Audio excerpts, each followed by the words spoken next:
তাহলে আমরা ক্লাস শুরু করি। তো আমাদের প্রথম বলছে যে উৎপাদন সম্ভাবনা রেখার স্থানান্তর। তো উৎপাদন সম্ভাবনা রেখা কিভাবে স্থানান্তরিত হয়? তা আমরা নর্মালি কি জানি, যেই রেখা দ্বারা দুটি দ্রব্যের সর্বোচ্চ বিভিন্ন উৎপাদন সংমিশ্রণ প্রকাশ করে সেটাকে বলা হচ্ছে উৎপাদন সম্ভাবনা রেখা। তা আমরা দেখি, এই যে আমাদের এখানে একটা উৎপাদন সম্ভাবনা রেখা আছে, এই ভূমি অক্ষে এক্স দ্রব্য দেখানো আছে আর লম্ব অক্ষে দেখানো আছে ওয়াই দ্রব্য। তো আমরা কল্পনা করি যে আমাদের এই ছোট্ট একখণ্ড জমি আছে, এটাতে যদি আমি শুধু এক্স দ্রব্য উৎপাদন করি তাহলে কত দূর পর্যন্ত উৎপাদন করতে পারি? এই যে এই উৎপাদন সম্ভাবনা রেখা অনুযায়ী এ পর্যন্ত। আর সমস্ত জমিতে যদি ওয়াই দ্রব্য উৎপাদন করি তাহলে উৎপাদন করতে পারি এই এ বিন্দু পর্যন্ত। তাহলে এটাকে আমরা বলি এ আর এটাকে বলি A1। তাহলে অথবা এরকমটা হয় যে A1 অর্থাৎ এক্স দ্রব্য যদি উৎপাদন করি তাহলে ধরো এক্স দ্রব্য 40 মণ উৎপাদন হয়, তাহলে এখানে 40 মণ উৎপাদন প্রকাশ করছে। আর ওয়াই দ্রব্য যদি উৎপাদন করি এই সম্পূর্ণ জমিতে ধরো 60 মণ উৎপাদন হয়, তাহলে এইদিকে 60 মণ উৎপাদন নির্দেশ করতেছে, এই বিন্দুটা 60 মণ উৎপাদন নির্দেশ করছে।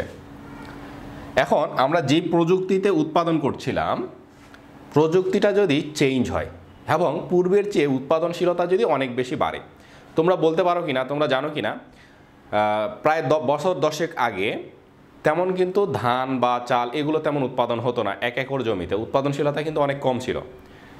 10 থেকে 15 বছর আগে 1 একর জমিতে হয়তো বা সর্বোচ্চ 40 থেকে 50 মণ ধান উৎপাদন হতো, আর এখন 1 একর জমিতে 100 থেকে 120 মণ ধান উৎপাদন হয়। কী কারণে? আমরা উন্নত জাতের বীজ আবিষ্কার করতে পেরেছি, এজন্য উৎপাদন পূর্বের তুলনায় অনেক গুণ বৃদ্ধি পেয়েছে। তাহলে ঠিক তেমনি যে এখন ধরো ধান উৎপাদন হয়, অর্থাৎ এক্স দ্রব্য যদি উৎপাদন করি তাহলে 40 মণ হয়, আর ওয়াই দ্রব্য যদি উৎপাদন করি তাহলে 60 মণ উৎপাদন হয়। তাহলে এই জমিটার উৎপাদনের সীমাবিন্দু হলো এইটা, অর্থাৎ সীমারেখা এটাই হলো আমাদের উৎপাদন সম্ভাবনা রেখা। এখন যদি আমাদের আবারও প্রযুক্তি চেঞ্জ হয়ে যায়, আমরা যদি আরও উচ্চ ফলনশীল জাতের বীজ উদ্ভাবন করতে পারি, সার বিষ কীটনাশক উৎপাদন করতে পারি, প্রাকৃতিক দুর্যোগকে মোকাবেলা করে ফসল উৎপাদনটাকে অব্যাহত রাখতে পারি, তাহলে এই প্রযুক্তির পরিবর্তনের কারণে পূর্বের তুলনায় আমরা বেশি বেশি দ্রব্য উৎপাদন করতে পারবো। তো ধরে নিলাম এখন আমরা যদি এক্স দ্রব্য উৎপাদন করি তাহলে আগে উৎপাদন হতো 40 মণ, এখন এক্স দ্রব্যই উৎপাদন হয় 70 মণ। তাহলে এই উৎপাদনশীলতা বেড়ে গেল, তাহলে এই জায়গায় এখন উৎপাদন হচ্ছে ওই 1 একর জমিতেই পূর্বের তুলনায় এখন বেশি উৎপাদন হচ্ছে। আবার ওয়াই দ্রব্য যদি উৎপাদন করি, আগে 60 মণ হতো, প্রযুক্তি চেঞ্জ হয়ে গেল, উন্নত প্রযুক্তি উন্নত জাতের বীজ কীটনাশক ইত্যাদি আবিষ্কার করার ফলে আমরা এখন ওয়াই দ্রব্য উৎপাদন করলে ওই 1 একর জমিতেই 100 মণ উৎপাদন করতে পারি। তাহলে প্রযুক্তি পরিবর্তনের ফলে ওই নির্দিষ্ট পরিমাণ জমিতেই পূর্বের তুলনায় কি এক্স দ্রব্য বেশি উৎপাদন করা যায়, ওয়াই দ্রব্য বেশি উৎপাদন করা যায়। তাহলে এক্স দ্রব্যের উৎপাদন যদি এইখানে হয় আর ওয়াই দ্রব্যের উৎপাদন বেড়ে যদি এই জায়গায় হয় 100 মণ, তাহলে এই দুইটা হবে আমার উৎপাদনের সীমাবিন্দু। এই দুটো বিন্দু আমি যদি যোগ করি তাহলেই আমরা নতুন একটা উৎপাদন সম্ভাবনা রেখা পাবো। তো এইটাকেই বলা হচ্ছে উৎপাদন সম্ভাবনা রেখার স্থানান্তর। তো যদি প্রযুক্তিগত পরিবর্তনের ফলে পূর্বের তুলনায় উৎপাদনশীলতা বৃদ্ধি পায় তাহলে উৎপাদন সম্ভাবনা রেখা এই যে আগে যে জায়গা ছিল তার ডান দিকে স্থানান্তরিত হয়। তো এটাকে বলা হচ্ছে ডান দিকে স্থানান্তরিত হওয়া। তো এটা কি হলো? উৎপাদন কৌশল চেঞ্জ হলো, প্রযুক্তি পরিবর্তন হলো, পূর্বের তুলনায় উৎপাদনশীলতা বৃদ্ধি পেল। তাহলে যদি উৎপাদনশীলতা বৃদ্ধি পায় তাহলে উৎপাদন সম্ভাবনা রেখা ডান দিকে স্থানান্তর হয়, আর এটাকে বলা হচ্ছে অর্থনৈতিক প্রবৃদ্ধি। তো যদি অর্থনৈতিক প্রবৃদ্ধি হয় তাহলে উৎপাদন সম্ভাবনা রেখা ডান দিকে স্থানান্তরিত হয়। কেন অর্থনৈতিক প্রবৃদ্ধি বলছি? তাহলে পূর্বের তুলনায় সকল কিছুর উৎপাদন কি উৎপাদনশীলতা বেড়ে গেছে পূর্বের চেয়ে। তাহলে উৎপাদনশীলতা যদি বাড়ে একটি দেশে তাহলে সেখানে কি অবশ্যই অর্থনৈতিক প্রবৃদ্ধি ঘটবে। তাহলে অর্থনৈতিক প্রবৃদ্ধির সময়ও উৎপাদন সম্ভাবনা রেখা ডানে স্থানান্তরিত হয়। অর্থনৈতিক প্রবৃদ্ধি হলো পূর্বের তুলনায় উৎপাদনশীলতা বেড়ে যাওয়া। তাহলে পূর্বের তুলনায় ওই একটা নির্দিষ্ট পরিমাণ জমিতেই যদি উৎপাদনশীলতা বেড়ে যায় তাহলে উৎপাদন সম্ভাবনা রেখা ডান দিকে স্থানান্তরিত হয়। ঠিক তার বিপরীত ঘটনা যদি ঘটে যে উৎপাদনশীলতা পূর্বের চেয়ে কমে গেল, কিভাবে কমলো? প্রাকৃতিক দুর্যোগ হতে পারে, বন্যা, ঘূর্ণিঝড়, জলোচ্ছ্বাস ইত্যাদি, খরাও হতে পারে। তো যদি খরা হয় তাহলে পূর্বের তুলনায় কী হবে? উৎপাদনশীলতা কমে যাবে। তাহলে যদি জমির উর্বরতা যদি নষ্ট হয়, প্রাকৃতিক দুর্যোগের কারণে কী হয়? জমির উর্বরতা নষ্ট হয়ে যায়, উৎপাদনশীলতা হ্রাস পায়, তখন ওই 1 একর জমিতেই পূর্বের তুলনায় কম কম দ্রব্য সামগ্রী উৎপাদন হবে। তাহলে যদি পূর্বের তুলনায় কম কম দ্রব্য সামগ্রী উৎপাদন হয় তাহলে উৎপাদন সম্ভাবনা রেখা এই বামে স্থানান্তরিত হয়। তো তো উৎপাদন সম্ভাবনা রেখা কখন বামে স্থানান্তরিত হচ্ছে? উৎপাদনশীলতা যখন কমে গেছে। আর একটি দেশের উৎপাদনশীলতা যদি কমে যায় তাহলে সেই অবস্থাটাকে কি বলে? অর্থনৈতিক মন্দা। তো এটা হলো মন্দা অবস্থা। তাহলে আমরা কি দেখতে পাচ্ছি যে যদি প্রবৃদ্ধি হয় তাহলে প্রবৃদ্ধির সময় উৎপাদন সম্ভাবনা রেখা ডান দিকে স্থানান্তরিত হয়। আর প্রবৃদ্ধিটাকে আমরা কি বলতেছি? যে পূর্বের তুলনায় উৎপাদনশীলতা বৃদ্ধি। নতুন কৌশল যদি আবিষ্কার হয় তাহলে পূর্বের তুলনায় উৎপাদনশীলতা বেড়ে যায়, তখন উৎপাদন সম্ভাবনা রেখা ডান দিকে স্থানান্তরিত হয়। আর যদি উৎপাদনশীলতা হ্রাস পায় পূর্বের চেয়ে, তাহলে উৎপাদন সম্ভাবনা রেখা বাম দিকে স্থানান্তরিত হয়। তো উৎপাদনশীলতা কমে যাওয়াটাকে কি বলা হয়? অর্থনৈতিক মন্দা। তাহলে অর্থনৈতিক মন্দার সময় উৎপাদন সম্ভাবনা রেখা বামে স্থানান্তরিত হয় আর প্রবৃদ্ধির সময় ডানে স্থানান্তরিত হয়। তো এই যে উৎপাদন সম্ভাবনা রেখার মাধ্যমে আমরা অর্থনৈতিক প্রবৃদ্ধিও ব্যাখ্যা করতে পারি, অর্থনৈতিক মন্দা অবস্থাও ব্যাখ্যা করতে পারি। তো এইগুলো সাধারণত এমসিকিউ এ আসে সবচেয়ে বেশি। তো এটাই ছিল এই উৎপাদন সম্ভাবনা রেখার স্থানান্তর। তাহলে যদি প্রযুক্তিগত পরিবর্তন ঘটে, অর্থনৈতিক প্রবৃদ্ধি সৃষ্টি হয়, তাহলে উৎপাদন সম্ভাবনা রেখা ডান দিকে স্থানান্তরিত হয়। আর যদি উৎপাদনশীলতা হ্রাস পায়, প্রাকৃতিক দুর্যোগ সৃষ্টি হয়, এর ফলে উৎপাদনশীলতা কমে যায়, অর্থনৈতিক মন্দা অবস্থা সৃষ্টি হয়, তাহলে উৎপাদন সম্ভাবনা রেখা বামের দিকে স্থানান্তরিত হয়। তো এবার আমরা উৎপাদন সম্ভাবনা রেখার সাহায্যে সুযোগ ব্যয় ব্যাখ্যা করব। তো উৎপাদন সম্ভাবনা রেখা কিভাবে আঁকতে হয় সেটাও দেখেছি। উৎপাদন সম্ভাবনা রেখার বাইরের বিন্দু ভেতরের বিন্দু কি নির্দেশ করে সেটা বুঝে গেছি। আজকে আমরা শিখব এই উৎপাদন সম্ভাবনা রেখার সাহায্যে কিভাবে সুযোগ ব্যয় ব্যাখ্যা করা যায়। তাহলে উৎপাদন সম্ভাবনা রেখার সাহায্যে সুযোগ ব্যয় ব্যাখ্যা করার আগে আমাদেরকে সুযোগ ব্যয় কি সেই জিনিসটা জানতে হবে, যে সুযোগ ব্যয় আসলে কি। উৎপাদন সম্ভাবনা রেখার সাহায্যে এই যে সুযোগ ব্যয় আমরা ব্যাখ্যা করব, তাহলে তার আগে আমাদেরকে সুযোগ ব্যয় বুঝতে হবে। তো সুযোগ ব্যয় কি? ছোট্ট একটা উদাহরণ দিয়ে বোঝাই তোমাদেরকে। ধরো তোমার কাছে 1 লক্ষ টাকা আছে। এই 1 লক্ষ টাকা তুমি যদি ব্যাংকে রেখে দাও, 1 লক্ষ টাকা যদি ব্যাংকে রেখে দাও, তাহলে তুমি প্রতি মাসে ধরে নাও যে প্রতি মাসে লাভ পাবে 1000 টাকা। তাহলে 1 লক্ষ টাকা ব্যাংকে রেখে দিলে প্রত্যেক মাসে বিনা পরিশ্রমে লাভ পাবে 1000 টাকা। এখন তুমি যদি এটাকে বিনিয়োগ করো, তুমি যদি এই 1 লক্ষ টাকা বিনিয়োগ করো, তাহলে বিনিয়োগ করে সেখানে প্রতি মাসে তুমি আয় পাচ্ছ 5000 টাকা।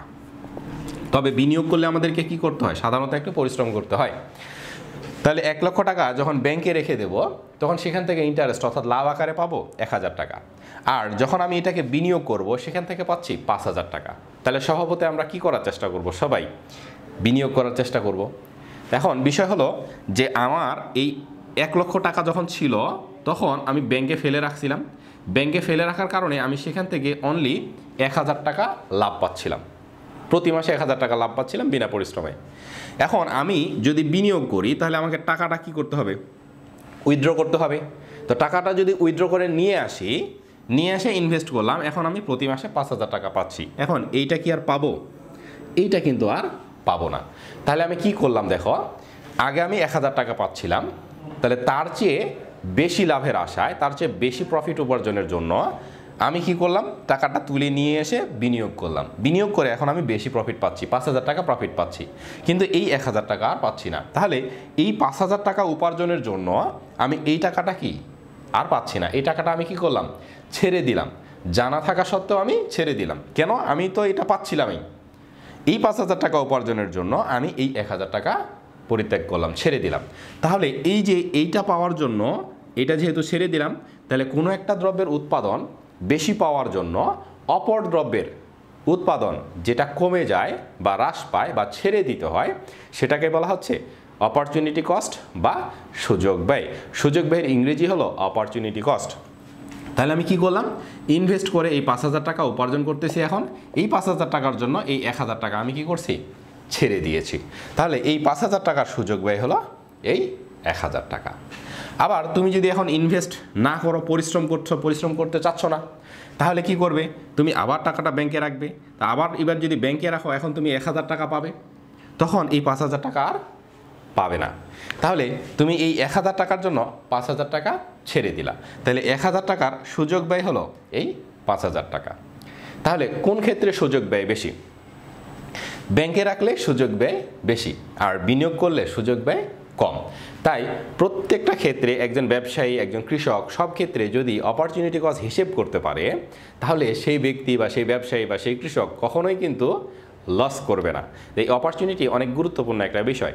একজন কৃষককে, আমাদের গরিব কৃষকদেরকে যদি এই অপরচুনিটি কস্ট হিসেব করতে দেওয়া হয় বা হিসেব করতে দেওয়া যায় বা সে শিখে, তাহলে সে কখনোই এই ফসল উৎপাদনের ক্ষেত্রে লোকসানের সম্মুখীন হবে না।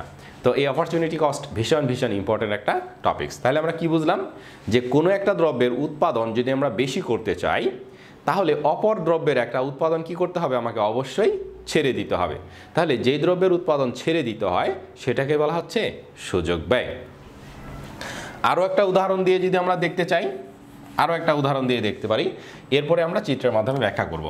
ধরো আমার এই জমিটাতে, এই অর্ধেক জমিতে আমি ধান উৎপাদন করছি, আর এই অর্ধেক জমিতে আমি পাট উৎপাদন করছি। তো যখন ধান উৎপাদন করছি অর্ধেক জমিতে 40 মণ, আর পাট উৎপাদন হয়েছে 20 মণ। তাহলে অর্ধেক জমিতে ধান উৎপাদন করছি, অর্ধেক জমিতে পাট উৎপাদন করছি। ধান উৎপাদন হচ্ছে 40 মণ আর পাট উৎপাদন হচ্ছে 20 মণ। বিষয়গুলো কিন্তু মজার, দেখো যদি বুঝতে পারো তাহলে খুবই ইজি, সারা জীবন মনে থাকবে। আর যদি বুঝতেই না পারো তাহলে অর্থনীতি আসলে মুখস্থ করে লেখা যায় না। তাহলে এই 40 মণ ধান উৎপাদন হচ্ছে অর্ধেক জমিতে, আর 20 মণ পাট উৎপাদন হচ্ছে অর্ধেক জমিতে। এখন আমি ধানের উৎপাদন বাড়াইতে চাই, তাহলে ধানের উৎপাদন যদি আমরা বেশি করতে চাই, তাহলে আমাকে কি করতে হবে, বেশি পরিমাণ জমিতে, অর্থাৎ এখান থেকে তো ধান উৎপাদন করতাম, এইদিকে পাট উৎপাদন করতাম, এই পাটের অর্ধেক জমিতে আমি আরও ধান উৎপাদন করব। তাহলে ধানের উৎপাদন কি হবে, আরও 20 মণ বেড়ে যাবে। আর পাটের উৎপাদন এখন কি হবে, আগে তো 20 মণ হইতো, এর অর্ধেক জমি যেহেতু নিয়েছি, তাহলে পাটের উৎপাদন হবে এখন 10 মণ। তাহলে দেখো ধান এখন 60 মণ উৎপাদন হচ্ছে, আর পাট উৎপাদন কি কমে গেছে। তাহলে এইটা চিরন্তন সত্য যে একটা দ্রব্যের উৎপাদন বাড়াইতে চাইলেই অপর দ্রব্যের উৎপাদনটা কমে যাবে। দেখো তোমার জমি তো নির্দিষ্ট, তাহলে তুমি যদি ধানের উৎপাদন বাড়াইতে চাও, তাহলে ধান বেশি জমি জুড়ে লাগাইতে হবে, আর পাট কম এলাকায় লাগাইতে হবে। তাহলেই কি হবে, বেশি ধান পাবা, আর পাট মাস্ট বি কম পাবা। তাহলে ধানের উৎপাদন বাড়লো কয় মণ, 20 মণ। তাহলে 20 মণ ধান পূর্বের চেয়ে বেশি পাচ্ছ। আগে পাট উৎপাদন হতো কত, 20 মণ, আর এখন উৎপাদন হচ্ছে কত, 10 মণ। তাহলে পাটের উৎপাদন কমে গেছে কতটুকু, পাটের উৎপাদন কমে গেছে 10 মণ। তাহলে দেখো তুমি 20 মণ ধান পূর্বের চেয়ে বেশি পাওয়ার জন্য 10 মণ পাটের উৎপাদন কি হয়ে গেছে, কমে গেছে। তাহলে এই 20 মণ ধানের সুযোগ ব্যয় হলো এই 10 মণ পাট। তাহলে যেই দ্রব্যটা তুমি বেশি উৎপাদন করতে চাও, সেটা যতটুকু বেশি উৎপাদন হয়, আর সেটার জন্য অন্য দ্রব্যের উৎপাদন যেটা কমে যায়, সেটাকে বলা হচ্ছে সুযোগ ব্যয়। তাহলে সহজ ভাষায় এক কথা আমরা কি বলবো, যে কোনো একটি দ্রব্যের উৎপাদন বাড়াতে চাইলে অপর দ্রব্যের উৎপাদন যে পরিমাণ ছেড়ে দিতে হয় তাকেই বলা হয় সুযোগ ব্যয়। আমার সাথে সাথে একটু বলার চেষ্টা করবে, দেখবা যে এটা আর কখনোই ভুলবে না, সারা জীবন মনে থাকবে। সেটা কি, তাহলে সুযোগ ব্যয় হলো যে কোনো একটি দ্রব্যের উৎপাদন যদি বাড়াতে চাই, তাহলে অপর দ্রব্যের উৎপাদন ছেড়ে দিতে হয়, অপর দ্রব্যের উৎপাদন ছেড়ে দিতে হয়। তাহলে এই যে অপর দ্রব্যের উৎপাদন যে পরিমাণ ছেড়ে দিতে হয়, সেটাকে বলা হচ্ছে সুযোগ ব্যয়। আবারও বলছি, কোনো একটি দ্রব্যের উৎপাদন বাড়াতে গেলে অপর দ্রব্যের উৎপাদন যে পরিমাণ ছেড়ে দিতে হয়, সেটাকে বলা হচ্ছে সুযোগ ব্যয় বা অপরচুনিটি কস্ট। তো এই অপরচুনিটি কস্ট এবার আমরা এই উৎপাদন সম্ভাবনা রেখার সাহায্যে ব্যাখ্যা করব, কিভাবে অপরচুনিটি কস্ট হিসেব করা যায়। তাহলে এটা সংখ্যা দিয়ে থাকতে পারে, সংখ্যা ছাড়াও থাকতে পারে। তাহলে আমরা এখানে দেখতে পাচ্ছি এই এ বি সি ডি বিন্দু দিয়ে আমাদের একটা উৎপাদন সম্ভাবনা রেখা। এই উৎপাদন সম্ভাবনা রেখার ভূমি অক্ষের দিকে এক্স দ্রব্য আর লম্ব অক্ষের দিকে ওয়াই দ্রব্য দেখানো আছে। তাহলে এই দিকে এক্স দ্রব্যের উৎপাদন বাড়তে বাড়তে বাড়তে বাড়তে বাড়তে সর্বোচ্চ কত, এই যে ডি বিন্দুতে। তাহলে ধরে নেই আগের মতোই যে আমাদের এখানে এই এক খণ্ড জমি আছে, এই জমিতে আমি যদি এক্স দ্রব্য উৎপাদন করি, তাহলে সর্বোচ্চ কতটুকু উৎপাদন হবে, এই যে ডি বিন্দুতে উৎপাদন হবে। তাহলে এক্স দ্রব্যের সর্বোচ্চ উৎপাদন আমরা কি বলবো, ও ডি। তাহলে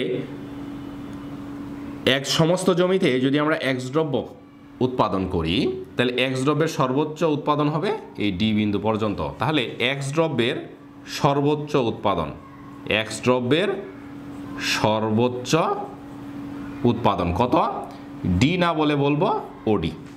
তাহলে সমস্ত জমিতে যদি এক্স দ্রব্য উৎপাদন করি, তাহলে এই দিক থেকে আমরা দেখি এক্স দ্রব্যের উৎপাদন বাড়াতে বাড়াতে সর্বোচ্চ ডি বিন্দু পর্যন্ত, তাহলে বলবো এক্স দ্রব্যের উৎপাদন হবে ও ডি। তাহলে সমস্ত জমিতে যেহেতু এক্স দ্রব্য উৎপাদন করছি, তখন ওয়াই দ্রব্যের কি উৎপাদন হবে, তখন ওয়াই দ্রব্যের কিন্তু কোনো উৎপাদন হবে না, অর্থাৎ ওয়াই দ্রব্যের উৎপাদন হলো 0। তাহলে আমি যদি এক্স দ্রব্য উৎপাদন করি, তাহলে সর্বোচ্চ উৎপাদন করতে পারবো ওডি পরিমাণ। তখন ওয়াই দ্রব্য উৎপাদন আর হচ্ছে না। কেন হচ্ছে না? সমস্ত জমিতে তো এক্স দ্রব্যই উৎপাদন করছি, তাহলে ওয়াই দ্রব্য কোথা থেকে পাবো? তাহলে ওয়াই দ্রব্যের উৎপাদন হলো 0। এবার আমি যদি সমস্ত জমিতে ওয়াই দ্রব্য উৎপাদন করি, তাহলে ওয়াই দ্রব্য কোন দিকে দেখাইছি? এই দিকে। তাহলে ওয়াই দ্রব্য উৎপাদন বাড়তে বাড়তে বাড়তে বাড়তে সর্বোচ্চ কোথায়? এ বিন্দুতে।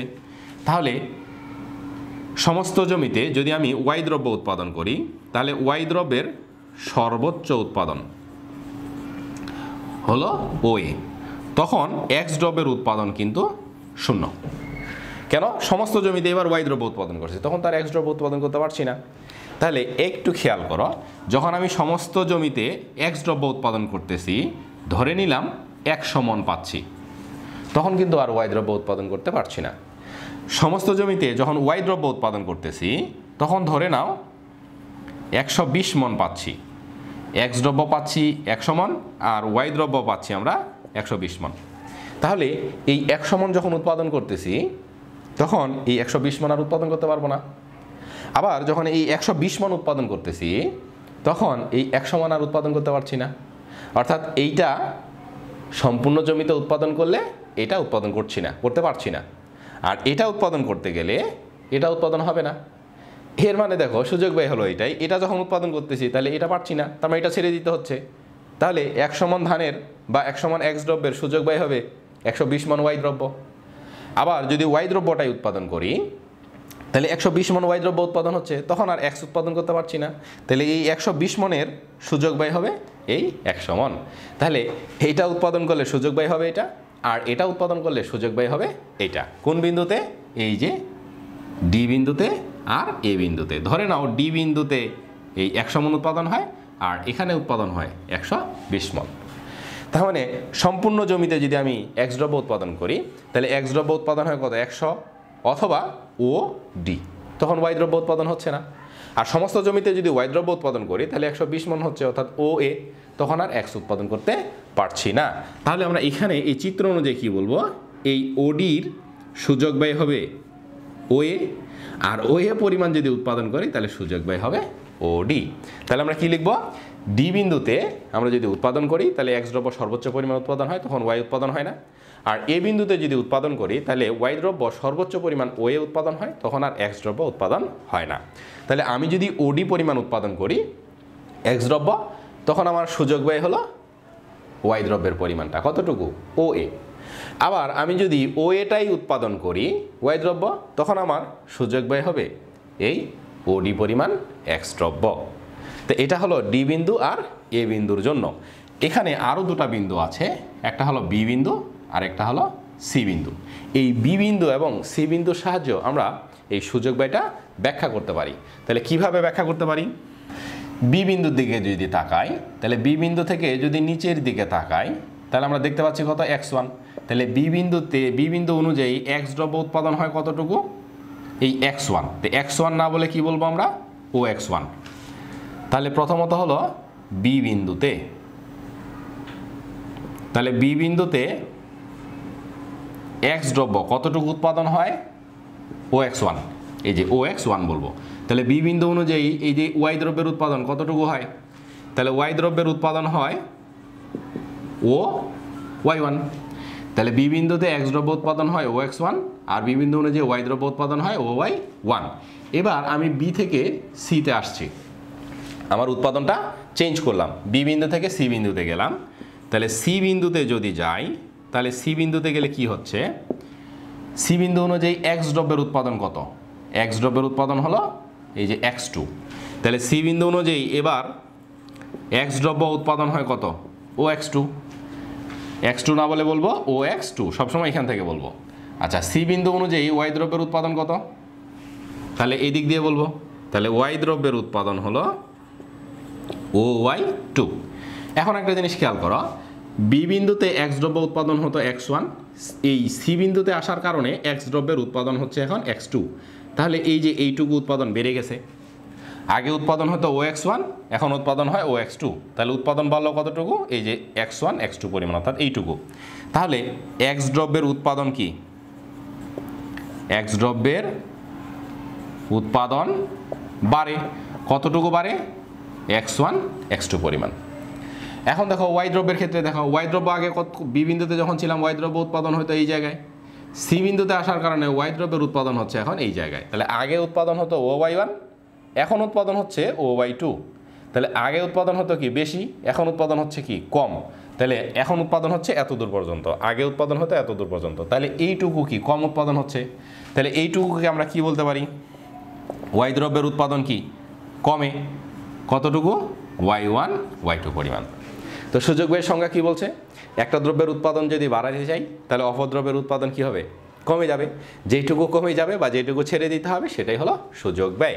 তাহলে আমার এক্স দ্রব্যের উৎপাদনের পরিমাণ কি বাড়লো, এক্স ওয়ান এক্স টু পরিমাণ বাড়লো, এর ফলে ওয়াই দ্রব্যের উৎপাদন কি কমে গেল, কতটুকু কমলো, A Y one Y two পরিমাণ কমে গেল। তাই এইটার সুযোগ ব্যয় হলো এইটা। তাহলে এই যে এক্স ওয়ান এক্স টু পরিমাণ এক্স দ্রব্যের সুযোগ ব্যয় হলো ওয়াই ওয়ান ওয়াই টু পরিমাণ ওয়াই দ্রব্য। তাহলে এইটুকু আমার উৎপাদন বাড়লো, বি থেকে সি বিন্দুতে আসার কারণে এইটুকুর উৎপাদন বাড়লো, আর এইটুকুর উৎপাদন আমার কমে গেল। এটাকে বলা হচ্ছে সুযোগ ব্যয়। কীরকম, যে একটু আগে বুঝাইলাম যে প্রথমত মাঝামাঝি উৎপাদন করতাম 50 মণ ধান আর 40 মণ পাট। এখন আমি এই ধানের উৎপাদন বাড়াইতে চাচ্ছি, তাহলে বেশি জায়গা জুড়ে ধান লাগাবো। তাহলে ধানের উৎপাদন বেড়ে এখন কত হলো 70 মণ, আর পাটের উৎপাদন মনে করো কমে গিয়ে হলো কত 30 মণ। তাহলে ধানের উৎপাদন বাড়লো পূর্বেতে কত 20 মণ ধানের উৎপাদন বাড়লো, আর পাটের উৎপাদন 10 মণ কমে গেল। তাই যেটার উৎপাদন বাড়লো তার জন্য যেটার উৎপাদন কমে গেল সেটাই হলো সুযোগ ব্যয়। তাহলে এই ক্ষেত্রে বি থেকে সি বিন্দুতে আসলে এক্স দ্রব্যের উৎপাদন বাড়ে এক্স ওয়ান এক্স টু পরিমাণ, আর ওয়াই দ্রব্যের উৎপাদন কমে যায় ওয়াই ওয়ান ওয়াই টু পরিমাণ।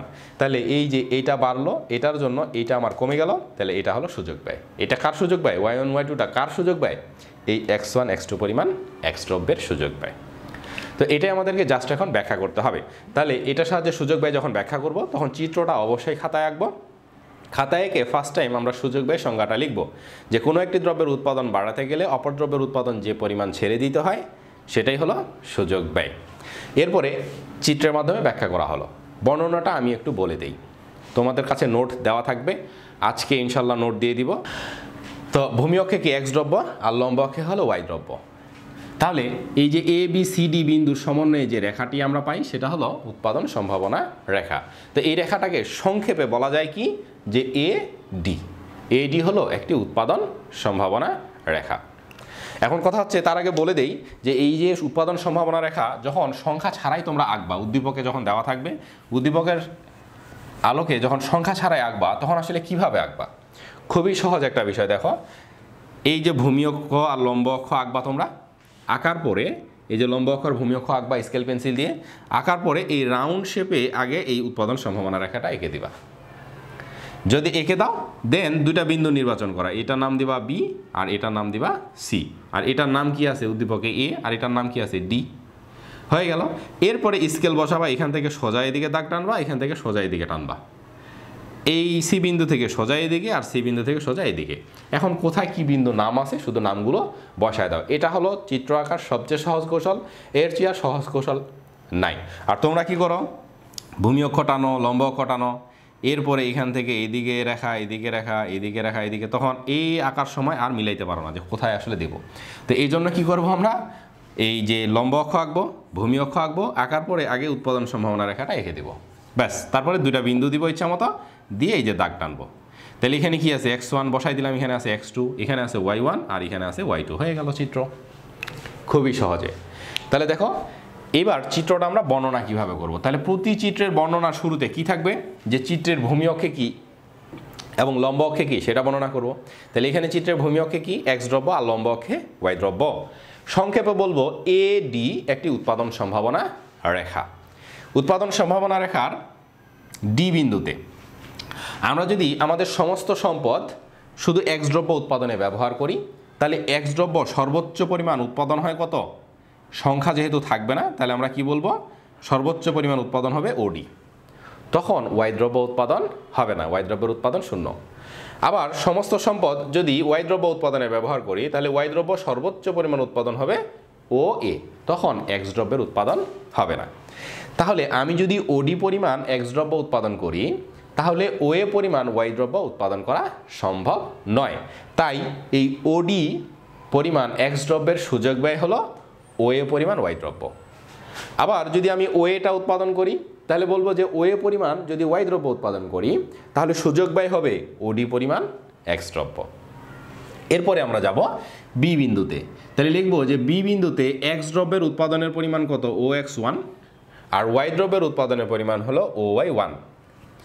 বি থেকে যদি সি বিন্দুতে যাই তাহলে এক্স দ্রব্যের উৎপাদন বেড়ে কত হয় ও এক্স টু, আর ওয়াই দ্রব্যের উৎপাদন কমে হয় ও ওয়াই টু। বি থেকে সি বিন্দুতে আসার কারণে এক্স দ্রব্যের উৎপাদন বাড়লো আর ওয়াই দ্রব্যের উৎপাদন কমলো। এক্স দ্রব্যের উৎপাদন বাড়ে এক্স ওয়ান এক্স টু পরিমাণ, আর ওয়াই দ্রব্যের উৎপাদন কমে ওয়াই ওয়ান ওয়াই টু পরিমাণ। তাহলে যেটার উৎপাদন বাড়ে তার জন্য যেটার উৎপাদন কমে সেটাই হলো সূচক ব্যয়। তাহলে যেহেতু এক্স ওয়ান এক্স টু পরিমাণ এক্স দ্রব্যের উৎপাদন বাড়ছে, তাই লিখবো যে এক্স ওয়ান এক্স টু পরিমাণ এক্স দ্রব্যের সূচক ব্যয় হবে ওয়াই ওয়ান ওয়াই টু পরিমাণ ওয়াই দ্রব্য। এটি হলো এই চিত্রের ব্যাখ্যা। আচ্ছা, সংজ্ঞাটা রনিবস বলছে সংজ্ঞাটা কি? খুবই সহজ। কোনো একটা দ্রব্যের উৎপাদন বাড়াতে গেলে অপর দ্রব্যের উৎপাদন যে পরিমাণ ছেড়ে দিতে হয় তাকেই বলা হয় সূচক ব্যয়। এটা সিম্পল বিষয়। তুমি নিজেকে হলো যে প্রশ্ন করতে পারো যে তুমি যখন কোনো একটা কাজ করতে যাচ্ছ, যে তুমি সেই একটা টাকা আছে নির্দিষ্ট পরিমাণ টাকা, তো তুমি দুইটা প্রজেক্ট তোমার সামনে, এই দুটার মধ্য থেকে একটাতে তোমার ইনভেস্ট করলে তুমি হলো যে 10,000 টাকা পাবা, আরেকটা প্রজেক্টে ইনভেস্ট করলে তুমি 12,000 টাকা পাবা। তাহলে তুমি কোনটাতে ইনভেস্ট করবা? তাহলে যদি 12,000 টাকা ইনভেস্ট করো তাহলে 10,000 টাকা আর পাবে না, আর যদি 10,000 টাকার ইনভেস্ট করো তাহলে ওই 12,000 টাকা পাবে না। তাহলে যেটা তুমি গ্রহণ করতেছ তার জন্য যেটা তুমি গ্রহণ করছো না সেটা হলো সূচক ব্যয়। তাহলে তোমার সামনে যদি দুটো সুযোগ থাকে, এর মধ্যে তুমি যেটাকে ছেড়ে দিচ্ছ, যেই সুযোগটাকে ছেড়ে দিচ্ছ সেই সুযোগটা এই হলো তোমার সূচক ব্যয়। তাহলে অবশ্যই আমরা কি করি, আমাদের চিন্তার বিষয় হলো যে যেখানে সূচক ব্যয় কম আমরা সেটাতে প্রফিট হবে বেশি। তাহলে তোমার সামনে ওই যে বললাম প্রজেক্ট দুইটা, একটাতে ইনভেস্ট করলে তুমি 10,000 টাকা পাবে, আরেকটাতে ইনভেস্ট করলে তুমি 12,000 টাকা পাবে। তাহলে তুমি কোনটাতে ইনভেস্ট করবে? তাহলে তখন তোমাকে কিভাবে বুঝবে যে কোনটাতে ইনভেস্ট করা ভালো? তাহলে ওই যে সুযোগ ব্যয় অ্যানালাইসিস করা। তাহলে যেখানে সুযোগ ব্যয় কম প্রফিট বেশি হয়, তাহলে 10,000 টাকা তুমি ছেড়ে দিবে, 12,000 টাকাটা গ্রহণ করবে। তাহলে এই যে 10,000 টাকাটা ছেড়ে দিলা, এটা হলো সুযোগ ব্যয়। তো এটা যদি আসে, এটা আসবে গ অথবা ঘতে, অর্থাৎ 3 নম্বর অথবা 4 নম্বরের জন্য আসবে। তখন এভাবে এটাকে সংক্ষেপে বর্ণনা করতে হবে। তো দেখো, আমি কিন্তু এই যে বর্ণনাটা আমি কিন্তু মুখস্থ বলছি না, আমি কি করছি, চিত্রটা দেখে দেখেই কিন্তু বলছি, কোনো রকম মুখস্থ বলছি না, এটা দেখে দেখে বলছি। কিভাবে? যে দেখো, একটু তুমি নিজেই চিন্তা করে দেখো, ইকোনমিক্সের সকল প্রশ্ন চিত্রভিত্তিক যেগুলো, সেই চিত্রভিত্তিক প্রশ্নগুলোর মধ্যেই সব উত্তর দেওয়া আছে। তোমাকে এখান থেকে কিভাবে দেখে দেখে লেখা যায় সেটা শুধু বুঝতে হবে। যদি এইটুকু বোঝো তাহলে তোমার জন্য ইকোনমিক্স অনেক সহজ, যার মতো সহজ আর অন্য কোনো সাবজেক্ট মনে হবে না। যদি তুমি চিত্রগুলো বোঝো, চিত্রগুলো এক্সপ্লেন কিভাবে করতে হয়, যদি সেটুকু শুধু উপলব্ধি করতে পারো, তাহলে ইকোনমিক্স তোমার ফেভারিট সাবজেক্ট। আর যদি তুমি চিত্রগুলো বুঝতে না পারো, কিভাবে এগুলোকে দেখে দেখে এক্সপ্লেন করা যায় সেটা যদি তুমি বুঝতে না পারো, তাহলে ইকোনমিক্স হবে তোমার কাছে সবচেয়ে বিরক্তিকর সাবজেক্ট। তো জাস্ট একটু মনোযোগ দিয়ে বোঝার চেষ্টা করবা, যদি বুঝতে পারো তাহলে নিশ্চিত ফেভারিট সাবজেক্ট। তো কারণ কি, এই যে উত্তর কিন্তু এর মধ্যেই আছে, আমি শুধু জাস্ট এখান থেকে কিভাবে লেখা যায় সেটাই তোমাকে বোঝাচ্ছি। আর এখানে দেখে দেখে কিন্তু আমি বলছি, আমি কিন্তু মুখস্থ কিছু বলছি না। কিভাবে? তো এই পাশে কি দেখানো আছে, এক্স দ্রব্য। তাহলে এই দিকে যত যাব এক্স দ্রব্যের উৎপাদন বাড়বে, বাড়তে বাড়তে যেহেতু সর্বশেষ এই জায়গায়, তাহলে এক্স দ্রব্যের সর্বোচ্চ উৎপাদন হবে এটা। তাহলে যখন ওই যে বললাম যে আমার এক খণ্ড জমিতে এক্স দ্রব্যের যদি উৎপাদন করি, সব জমিতে যদি এক্স দ্রব্য উৎপাদন করি, তাহলে সর্বোচ্চ কত উৎপাদন হবে? ওডি। তখন আর ওয়াই দ্রব্য উৎপাদন হচ্ছে না। আবার সমস্ত জমিতে যদি আমি ওয়াই দ্রব্য উৎপাদন করি, ওয়াই দ্রব্য এইদিকে সর্বোচ্চ পরিমাণ কত, এই বিন্দু পর্যন্ত, তাহলে ওয়াই দ্রব্য সর্বোচ্চ উৎপাদন হবে কত? ও এ। তখন তো আর এক্স উৎপাদন হচ্ছে না। এইবার আমি যদি বি বিন্দুতে উৎপাদন করি, তাহলে বি বিন্দুই কিন্তু বলে দিচ্ছে, বি বিন্দুর দুই দিকে দুইটা রেখা আছে, তাহলে এই দিকে কি এক্স দ্রব্য, তাহলে এখান থেকে যখন এই দিকে তাকাচ্ছি তখন এক্স দ্রব্যের উৎপাদন দেখাচ্ছে, এখান থেকে যখন এই দিকে তাকাচ্ছি তখন ওয়াই দ্রব্যের উৎপাদন দেখাচ্ছে। তাহলে এক্স দ্রব্যের উৎপাদন কত? ও এক্স ওয়ান। ওয়াই দ্রব্যের উৎপাদন কত? ও ওয়াই ওয়ান। এবার বি থেকে আমি সি বিন্দুতে গেলাম, সি বিন্দুতে গেলে সি বিন্দু কি দেখাচ্ছে, এই দিক থেকে এক্স দ্রব্যের উৎপাদন দেখাচ্ছে এক্স টু, আর ওয়াই দ্রব্যের উৎপাদন দেখাচ্ছে কত? Y two. এগুলো তো রেখা দিয়েই দেখানো আছে, রেখা দিয়েই দেখানো আছে। আমি শুধু ওইটাকেই বলতেছি যে সি বিন্দু অনুযায়ী এক্স দ্রব্য উৎপাদন হলো এক্স টু, তো x2 না বলে বলবো কি OX2। সি বিন্দু অনুযায়ী ওয়াই দ্রব্যের উৎপাদন কত Y2, তো Y2 না বলে কি বলবো OY2। তাহলে বি থেকে আমি যখন সিতে আসলাম তাহলে এক্স দ্রব্যের উৎপাদন আগে ছিল এখানে, এখন হলো এখানে, তাহলে এক্স দ্রব্যের উৎপাদন বাড়লো। এই যে বললাম এই দিকে যত যাব উৎপাদন বাড়বে, এই দিকে যত যাব উৎপাদন বাড়বে, আর যদি এই দিকে আসে তাহলে উৎপাদন কমবে। তাহলে বি বিন্দুতে আগে এক্স দ্রব্যের ওয়াই দ্রব্যের উৎপাদন কথা ছিল এখানে, আর সি বিন্দুতে অনুযায়ী ওয়াই দ্রব্যের উৎপাদন কথা এখানে, আগে ছিল এখানে এখন হলো এখানে, তার মানে এই দিকে নামছে। তো এই দিকে নামলে কি উৎপাদন কমবে, তাহলে উৎপাদন কমে গেছে, কতটুকু কমছে এইটুকু, আর এটার ক্ষেত্রে উৎপাদন বাড়ছে এইটুকু। তাহলে যেটার উৎপাদন বাড়লো তার জন্য আমার অপর দ্রব্যের উৎপাদনটা কি অবশ্যই কমে যাবে। তাহলে কতটুকু কমছে, এই যে এইটুকু কমছে, এই জন্য এটাই হলো সুযোগ ব্যয়। তাহলে x1 x2 পরিমাণ দ্রব্যের সুযোগ ব্যয় হলো y1 y2 পরিমাণ দ্রব্য, এটি হলো সুযোগ ব্যয়। এখন দেখো আমরা দুটি দেশের অর্থনৈতিক অবস্থা সম্পর্কে জানতে পারি এই উৎপাদন সম্ভাবনা রেখার সাহায্যে। কিভাবে, এটা কখনো এমসিকিউ আসতে পারে। ধরো এই পাশে হলো সকল কৃষিজাত দ্রব্য উৎপাদন হয়, কৃষি দ্রব্য উৎপাদনের পরিমাণ দেখাচ্ছি, আর এই পাশে শিল্পদ্রব্য উৎপাদনের পরিমাণ দেখাচ্ছি। তাহলে একটা দেশ কৃষি দ্রব্য উৎপাদন হয় অনেক বেশি, এই কৃষি দ্রব্য উৎপাদন হয় মনে করো একটা দেশে OA পরিমাণ, আর শিল্পজাত দ্রব্য উৎপাদন হয় এইটুকু OA1 পরিমাণ। তাহলে দেখো এই দুটো আমার উৎপাদনের সীমাবিন্দু, এইদিকে কৃষিজাত দ্রব্য আর এদিকে শিল্পজাত দ্রব্য। তাহলে একটা দেশ, সেই দেশে কৃষিজাত দ্রব্য উৎপাদন হয় OA পরিমাণ আর শিল্পজাত দ্রব্য উৎপাদন হয় অল্প। তাহলে এটা হবে এই দুটো বিন্দু যোগ করলেও আমরা একটা রেখা পাবো, সেটাকে বলা হচ্ছে উৎপাদন সম্ভাবনা রেখা। যেহেতু এগুলোকে A দিয়ে দেখাচ্ছি, ধরে নিলাম এটা A দেশের উৎপাদন সম্ভাবনা রেখা। তাহলে এই দেশটাতে কোন দ্রব্য উৎপাদন অনেক বেশি হচ্ছে, কৃষিজাত দ্রব্য উৎপাদন অনেক বেশি হচ্ছে, আর শিল্পজাত দ্রব্য উৎপাদন হচ্ছে অনেক কম। এবার অপর একটা দেশ দেখি যেখানে কৃষিজাত দ্রব্য উৎপাদন হচ্ছে খুবই কম, কতটুকু, এই যে OB পর্যন্ত, আর শিল্পজাত দ্রব্য উৎপাদন হচ্ছে অনেক বেশি B1 পর্যন্ত। তাহলে অন্য দেশটাতে কৃষিজাত দ্রব্য উৎপাদন হচ্ছে OB আর শিল্পজাত দ্রব্য উৎপাদন হচ্ছে OB1 অনেক বেশি। তাহলে এই দুটো বিন্দু কি তার সীমারেখা বিন্দু বা সীমানা বিন্দু, এই দুটো বিন্দু যোগ করেও আমরা একটা রেখা পাবো। তাহলে এটা হলো B দেশের উৎপাদন সম্ভাবনা রেখা। তাহলে এই যে এটা হলো A1 হলো A দেশের উৎপাদন সম্ভাবনা রেখা, B1 হলো B দেশের উৎপাদন সম্ভাবনা রেখা। এখন বলো তো কোনটা শিল্প সমৃদ্ধ দেশ আর কোনটা কৃষি সমৃদ্ধ দেশ, অথবা কোনটা উন্নত দেশ আর কোনটা অনুন্নত দেশ? কারণ এটাই হলো অর্থনৈতিক অবস্থা। একটা দেশের অর্থনৈতিক অবস্থা আমরা বুঝতে পারি যে এই কৃষিজাত দ্রব্য আর শিল্পজাত দ্রব্যের উৎপাদনের প্রেক্ষিতে। তো এই বি দেশের উৎপাদন সম্ভাবনা রেখা হলো এইটা, আর এ দেশের উৎপাদন সম্ভাবনা রেখা হলো A1। তোমরা দ্রুত কমেন্টসের মাধ্যমে জানাও তো যে কোন দেশটা উন্নত বলে মনে হয় তোমাদের কাছে, এ দেশ নাকি বি দেশ? তাহলে দেশ কৃষিজাত দ্রব্য উৎপাদন বৃদ্ধি করার ফলে শিল্পজাত দ্রব্য উৎপাদন আরও বাড়াতে পারে। তাহলে কৃষির তুলনায় শিল্পের সমৃদ্ধি আরও বেশি হয়। তাহলে কোনো একটা দেশ যদি শিল্প সমৃদ্ধ দেশ হয়, অর্থাৎ শিল্পজাত দ্রব্য বেশি উৎপাদন করতে পারে, তাহলে সেই দেশটা উন্নত দেশ। আর যেই দেশগুলোতে কৃষিজাত দ্রব্য বেশি উৎপাদন হয়, শিল্পজাত দ্রব্য কম উৎপাদন হয়, সেই দেশগুলো হলো অনুন্নত দেশ বা উন্নয়নশীল দেশ। তাহলে এখানে এ দেশের উৎপাদন সম্ভাবনা রেখা আমরা দেখতে পাচ্ছি কৃষিদ্রব্য অনেক বেশি উৎপাদন হয়, শিল্পদ্রব্য কম। তাহলে এ দেশটা অনুন্নত বা উন্নয়নশীল দেশ, আর বি দেশ কি অবশ্যই উন্নত দেশ। কেন? বিদেশের শিল্পজাত দ্রব্য অনেক বেশি উৎপাদন হয়, কৃষিজাত দ্রব্য কম উৎপাদন হয়, তার মানে বিদেশ হল শিল্প সমৃদ্ধ দেশ। তাহলে এটা আসতে পারে যে কোনটি উন্নত দেশ বা কোনটি উন্নত দেশ, অথবা কোনটি কৃষি সমৃদ্ধ দেশ আর কোনটি শিল্প সমৃদ্ধ দেশ। তাহলে আমরা দেখতে পাচ্ছি কৃষিজাত দ্রব্য যেহেতু এই দেশে বেশি উৎপাদন হয়, তাহলে এই দেশ কৃষি সমৃদ্ধ দেশ, আর বিদেশ হলো শিল্প সমৃদ্ধ দেশ। তো এটা তোমাদের এমসিকিউ আসতে পারে। যাক, সবাই অ্যান্সার দিতে পেরেছ, ভেরি গুড। এবার বলি যে অর্থনৈতিক সমস্যা, এই টপিক্সে চলে যাই, একটু মনোযোগ দিয়ে বোঝার চেষ্টা করবে। আজকের ক্লাসটা শেষ করব ধৈর্য সহকারে, যদি 9টা পার হয়ে যায় তবুও কিন্তু ক্লাসে থাকবে, ঠিক আছে? পুরোটাই শেষ করার চেষ্টা করব। অর্থনীতির মৌলিক সমস্যা। তো অর্থনীতির যে প্রধান মৌলিক সমস্যা, অর্থনীতির প্রধান মৌলিক সমস্যা কয়টি? অর্থনীতির প্রধান মৌলিক সমস্যা হলো 3টি। কে বলছে এটা? পল এ স্যামুয়েলসন। পল এ স্যামুয়েলসনের মতে অর্থনীতির প্রধান মৌলিক সমস্যা হলো 3টি। পল এ স্যামুয়েলসন, এই জন্য তিনি এটার ব্যাখ্যা দিতে পেরেছেন, এই জন্য পল এ স্যামুয়েলসনকে আধুনিক অর্থনীতির জনক বলা হয়। তো পল এ স্যামুয়েলসন বলেন যে একটি দেশের অর্থনীতিতে প্রধান মৌলিক সমস্যা হলো তিনটি। তো এইগুলোকে অর্থনীতির মৌলিক সমস্যা বলা হয় অথবা মৌলিক অর্থনৈতিক সমস্যাও বলা হয়। তাহলে সেই তিনটি সমস্যা কি কি? এক হলো কী কী দ্রব্য সামগ্রী উৎপাদন করা হবে, দ্বিতীয় হলো কিভাবে উৎপাদন করা হবে, আর 3 নাম্বার হলো কার জন্য উৎপাদন করা হবে। তো কী কী দ্রব্য সামগ্রী উৎপাদন করা হবে এটা হলো একটা দেশের প্রথম মৌলিক সমস্যা।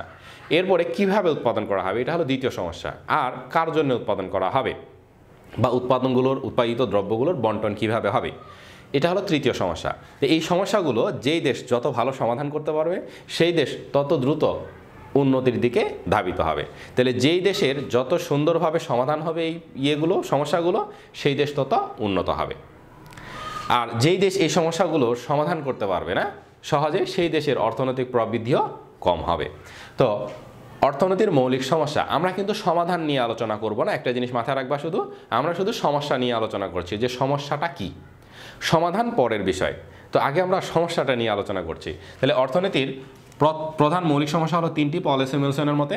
তিনিই সর্বপ্রথম ধারণা দেন যে অর্থনীতির এই বেসিক প্রবলেমস হলো তিনটি, যে কী কী দ্রব্য সামগ্রী উৎপাদন করব, কীভাবে উৎপাদন করব, আর কার জন্যে উৎপাদন করব। তাহলে এগুলো ব্যাখ্যা করা যায়। তাহলে এই যে প্রথম মৌলিক সমস্যাটা এটা উৎপাদন সম্ভাবনা রেখার সাহায্যেই ব্যাখ্যা করা যায়। তো আমাদের এই চিত্র হিসেবে একটা উদ্দীপক দেওয়া থাকতে পারে উৎপাদন সম্ভাবনা রেখা। তোমাকে বলতে পারে যে এই উৎপাদন সম্ভাবনা রেখার সাহায্যে অর্থনীতির প্রথম মৌলিক সমস্যাটি ব্যাখ্যা করো। আর আমরা যেহেতু অর্থনীতির মৌলিক সমস্যাগুলো পড়ছি, এখানে যখন পড়বো এই উৎপাদন সম্ভাবনা রেখার সাহায্যেই ব্যাখ্যা করব। তাহলে সিম্পল এভাবেও আসতে পারে কোশ্চিনে যে অর্থনীতির মৌলিক সমস্যাগুলো ব্যাখ্যা করো, অথবা একটা উদ্দীপকে উৎপাদন সম্ভাবনা রেখা দেওয়া থাকতে পারে, তোমাকে বলতে পারে যে এই রেখাটির সাহায্যে বা এই চিত্রের সাহায্যে এই অর্থনীতির প্রথম মৌলিক সমস্যাটি ব্যাখ্যা করো। তাহলে অর্থনীতির প্রথম মৌলিক সমস্যা কি? যে কি কি দ্রব্য সামগ্রী উৎপাদন করব। তো এটা কার সাহায্যে ব্যাখ্যা করা যায়? মনে রাখবে যে এটা উৎপাদন সম্ভাবনা রেখার সাহায্যে ব্যাখ্যা করা যায়। তাহলে খুবই সিম্পল। তাহলে আমাদেরকে কি করতে হবে? এই সমস্যাটা ব্যাখ্যা করতে হলে একটা উৎপাদন সম্ভাবনা রেখা মাস্ট বি খাতায় আঁকতে হবে।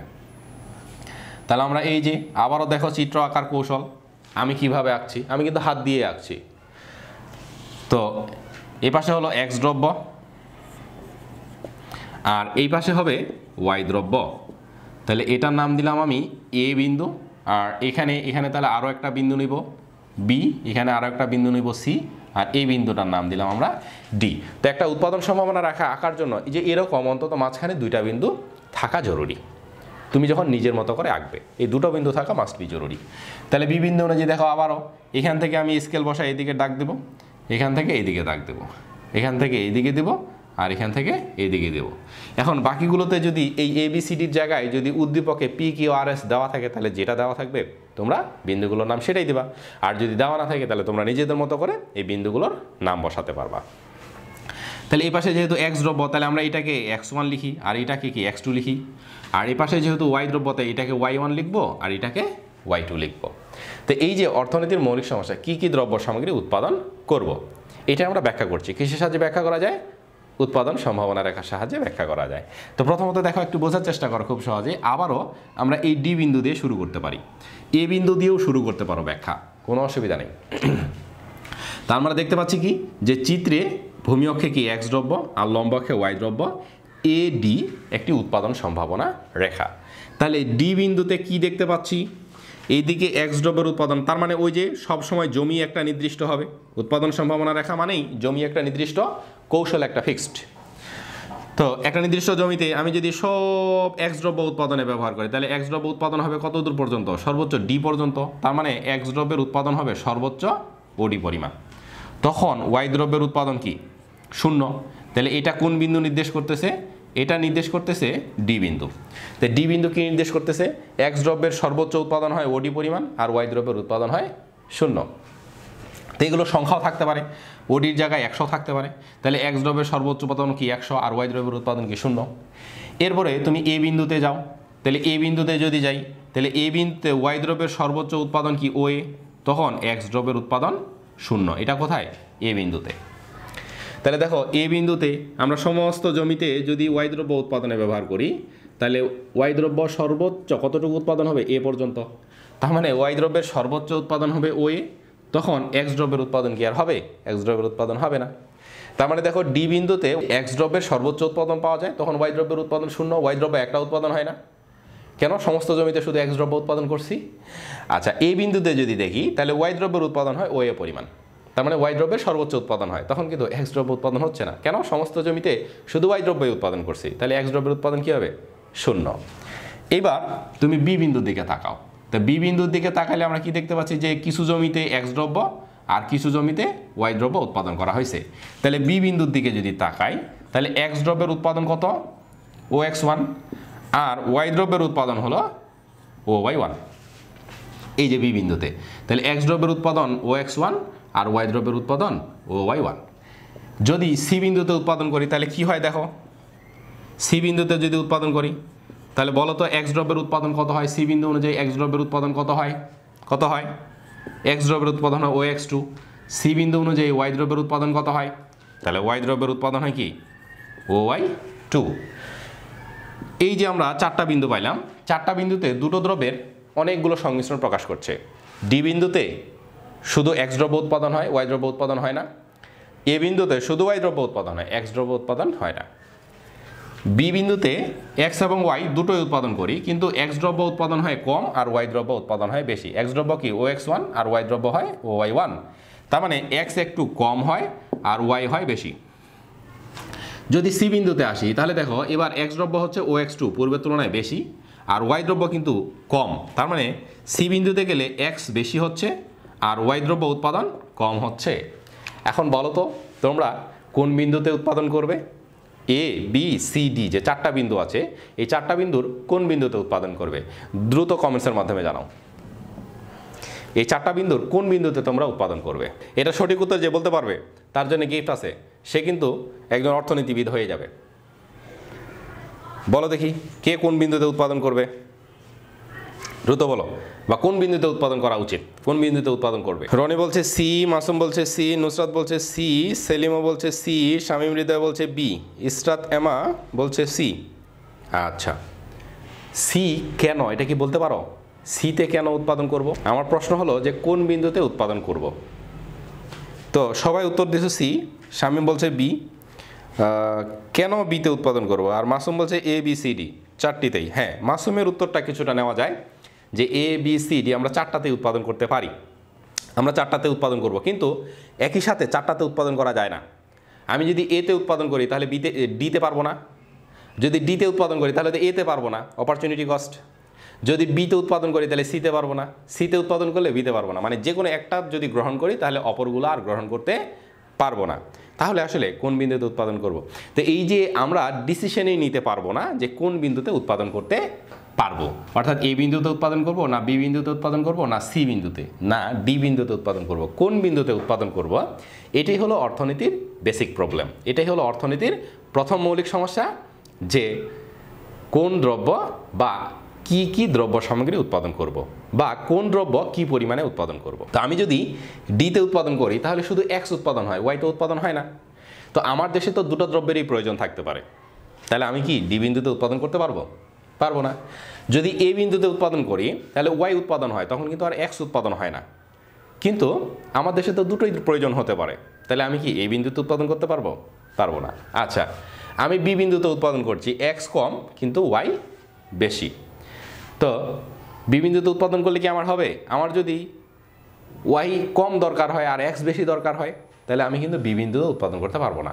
সি বিন্দুতে এক্স বেশি ওয়াই কম, তখন আমার সি বিন্দুতে উৎপাদন করতে পারি। কিন্তু দেশের প্রথম মৌলিক সমস্যাই হলো যে আসলে কোন দ্রব্যটা কি পরিমাণে উৎপাদন করব, এইটা নির্ধারণ করাই হলো অর্থনীতির প্রথম মৌলিক সমস্যা। তাহলে যে তার দেশের জন্য এই সমস্যাটাকে চিহ্নিত করতে পারবে, তাহলেই সে ডিসিশন নিতে পারবে যে তার কোন বিন্দুতে উৎপাদন করা উচিত। আর এই জিনিসটা ফাইন্ডিংস করাটাই হলো সবচেয়ে জটিল একটা দেশের অর্থনীতির জন্য, যে আসলে তার কোন বিন্দুতে উৎপাদন করা উচিত। তো এই সমস্যাটার যে যত ভালো সমাধান করতে পারবে তার দেশ তত অর্থনীতিতে এগিয়ে যাবে। তো আমরা কিন্তু এখানে সমাধান আলোচনা করছি না, আমরা আলোচনা করছি কি সমস্যাটা নিয়ে। তো এই যে আমরা ডিসিশন নিতে পারছি না এ বি সি ডি চারটা বিন্দুর কোন বিন্দুতে উৎপাদন করব, এটা যে ডিসিশন নিতে পারছি না, এটাই হলো অর্থনীতির প্রথম মৌলিক সমস্যা, যে আমরা কোন বিন্দুতে উৎপাদন করব এটাই নিশ্চিত করতে পারছি না, এটাই অর্থনীতির প্রথম মৌলিক সমস্যা। তাহলে আমাদের যদি অর্থনীতি কী কী দ্রব্য সামগ্রী উৎপাদন করবো অর্থনীতির প্রথম মৌলিক সমস্যা ব্যাখ্যা করতে বলে, তাহলে আমরা নিজেরাই একটা চিত্র এঁকে এভাবে ব্যাখ্যা করব। আর যদি এরকম একটা চিত্র উদ্দীপকে দেওয়াই থাকে তাহলে সেই চিত্রটাই খাতায় এঁকে বর্ণনা করব। তাহলে কিভাবে বর্ণনা করব সংক্ষেপে শুনে নাও, আমি একটু বলে দিচ্ছি। চিত্রে ভূমি অক্ষে কি এক্স দ্রব্য আর লম্ব অক্ষে কি ওয়াই দ্রব্য, এডি উৎপাদন সম্ভাবনা রেখা। তো এই চিত্রটার বর্ণনা কিন্তু সংক্ষেপে করা যায় না, কেন? তোমাকে কিন্তু 4টা বিন্দুরই ব্যাখ্যা দিতে হবে। যেহেতু আমি 4টা বিন্দুতে উৎপাদন করতে পারি, এই জন্য 4টা বিন্দুরই ব্যাখ্যা দিতে হবে। তাহলে সবার প্রথমে আমি যদি ডি বিন্দু ধরি তাহলে এইভাবে লিখব যে ডি বিন্দুতে এক্স দ্রব্যের সর্বোচ্চ উৎপাদন হলো ওডি পরিমাণ, ওয়াই দ্রব্যের উৎপাদন সেখানে 0। আবার এ বিন্দুতে ওয়াই দ্রব্যের সর্বোচ্চ উৎপাদন হলো ও এ পরিমাণ, তখন এক্স দ্রব্যের উৎপাদন হলো 0। বি বিন্দুতে এক্স দ্রব্যের উৎপাদন হলো ও এক্স 1 এবং ওয়াই দ্রব্যের উৎপাদন হলো ও ওয়াই 1, এক্ষেত্রে এক্স কম আর ওয়াই বেশি উৎপাদন হয়। যদি সি বিন্দুতে উৎপাদন করি তাহলে এক্স দ্রব্যের উৎপাদন হয় ও এক্স 2 আর ওয়াই দ্রব্যের উৎপাদন হয় ও ওয়াই 2, এক্ষেত্রে এক্স দ্রব্যের উৎপাদন বেশি এবং ওয়াই দ্রব্যের উৎপাদন কম। তো এই এ বি সি ডি 4টি বিন্দুই উৎপাদন সম্ভাবনা রেখায় অবস্থিত। 4টি বিন্দুই কাম্য উৎপাদন বা সর্বোচ্চ উৎপাদন নির্দেশ করে। এই 4টি বিন্দুতে আমি উৎপাদন করতে পারি। এখন অর্থনীতির প্রথম মৌলিক সমস্যা হলো যে এই 4টি বিন্দুর কোন বিন্দুতে আমরা উৎপাদন করব। এইটাই হলো number 1 basic problem of economics, অর্থাৎ অর্থনীতির প্রথম মৌলিক সমস্যা, যে অর্থনীতির এই 4টা যে বিন্দু আছে উৎপাদন সম্ভাবনা রেখা, এই 4টা রেখার কোন বিন্দুতে আমি উৎপাদন করব, এটি হলো অর্থনীতির প্রথম মৌলিক সমস্যা। ওকে, সেলিম বলছে জি স্যার পারবো, সোহা বলছে ক্লিয়ার, সেলিম ওকে, সবাই বলছে ক্লিয়ার, ভেরি গুড। যাক, বুঝতে পেরেছো তাহলে তোমরা সবাই। এবার আমরা অর্থনীতির যে দ্বিতীয় মৌলিক সমস্যাটি আছে সেটা সম্পর্কে জানবো। তো এই অর্থনীতির দ্বিতীয় মৌলিক সমস্যাটি সম উৎপাদন রেখার সাহায্যে ব্যাখ্যা করা যায়। তাহলে প্রথমত আমরা সম উৎপাদন রেখা সম্পর্কে জানবো, এরপরে কিভাবে সম উৎপাদন রেখার সাহায্যে দ্বিতীয় মৌলিক সমস্যাটি ব্যাখ্যা করা যায় সেটা শিখব। তো এবার আমরা দ্বিতীয় সমস্যাটাতে যাই, যে অর্থনীতির দ্বিতীয় মৌলিক সমস্যা। তো অর্থনীতির দ্বিতীয় মৌলিক সমস্যাটা কি, যে কিভাবে উৎপাদন করা হবে। তো এই দ্বিতীয় মৌলিক সমস্যাটি আমরা সম উৎপাদন রেখার সাহায্যে ব্যাখ্যা করতে পারি। তাহলে প্রথমত সম উৎপাদন রেখা কি আমাদের সেই সম্পর্কে জানতে হবে। তো সম উৎপাদন রেখা হলো এমন একটি রেখা যে রেখার প্রতিটি বিন্দুতে উৎপাদনের পরিমাণ সমান, সেই রেখাটাকে বলা হয় সম উৎপাদন রেখা। আবার বলছি যে যেই রেখার প্রতিটি বিন্দুতে উৎপাদনের পরিমাণ সমান সেই রেখাটাকে বলা হচ্ছে সম উৎপাদন রেখা। তা আমরা একটু দেখি রেখাটা কীরকম, তারপরে সংজ্ঞাটা বোঝা আরও সহজ হবে।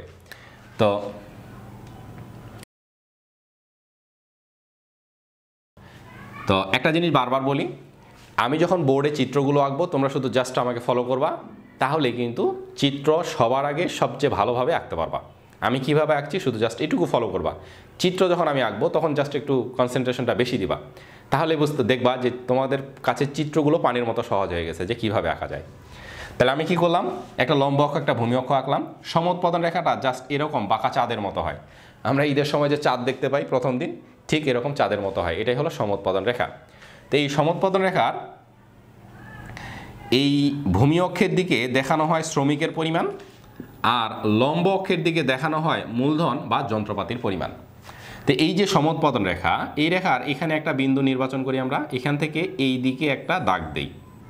তাহলে এই দাগটাই বোঝাবে, এই বিন্দুটার নাম যদি আমি এ দেই, তাহলে এই দাগটা দিয়ে বোঝাবে যে এই এ বিন্দুতে যদি উৎপাদন করি তাহলে এখানে শ্রমিক কতটুকু লাগে, নাম দিলাম এল। আর এখান থেকে এখানে এটার নাম দিলাম কে। যদি বি বিন্দুতে উৎপাদন করি, এই যে বি বিন্দুতে, তাহলে এখান থেকে এই দিকে দিলাম নাম, এটার নাম দিলাম L1 আর এটার নাম দিলাম আমরা K1। তাহলে এই যে এইটাকে বলা হচ্ছে সম উৎপাদন রেখা। এই যে বাঁকা চাঁদের মতো যেটা, এটাকে সংক্ষেপে আমরা IQ দিয়ে প্রকাশ করি। IQ, আইসো কোয়ান্ট কার্ভ। আইসো কোয়ান্ট, আইসো অর্থ হলো সমান আর কোয়ান্ট অর্থ হলো পরিমাণ। অর্থাৎ এই রেখাটার প্রতিটা বিন্দুতে সমান পরিমাণ উৎপাদন পাওয়া যায়, এই জন্য এই রেখাটাকে সংক্ষেপে বলা হয় IQ রেখা, অর্থাৎ আইসো কোয়ান্ট কার্ভ, সম উৎপাদন রেখা। তো এই বিন্দুতে যদি উৎপাদন করি, ধরো আমার 1 একর জমি আছে, তাহলে এখানেও 1 সমান ধান পাবো। বি বিন্দুতে যদি উৎপাদন করি ওই 1 একর জমিতেই এখানেও ধান পাবো 1 সমানই। তাহলে পার্থক্য কি?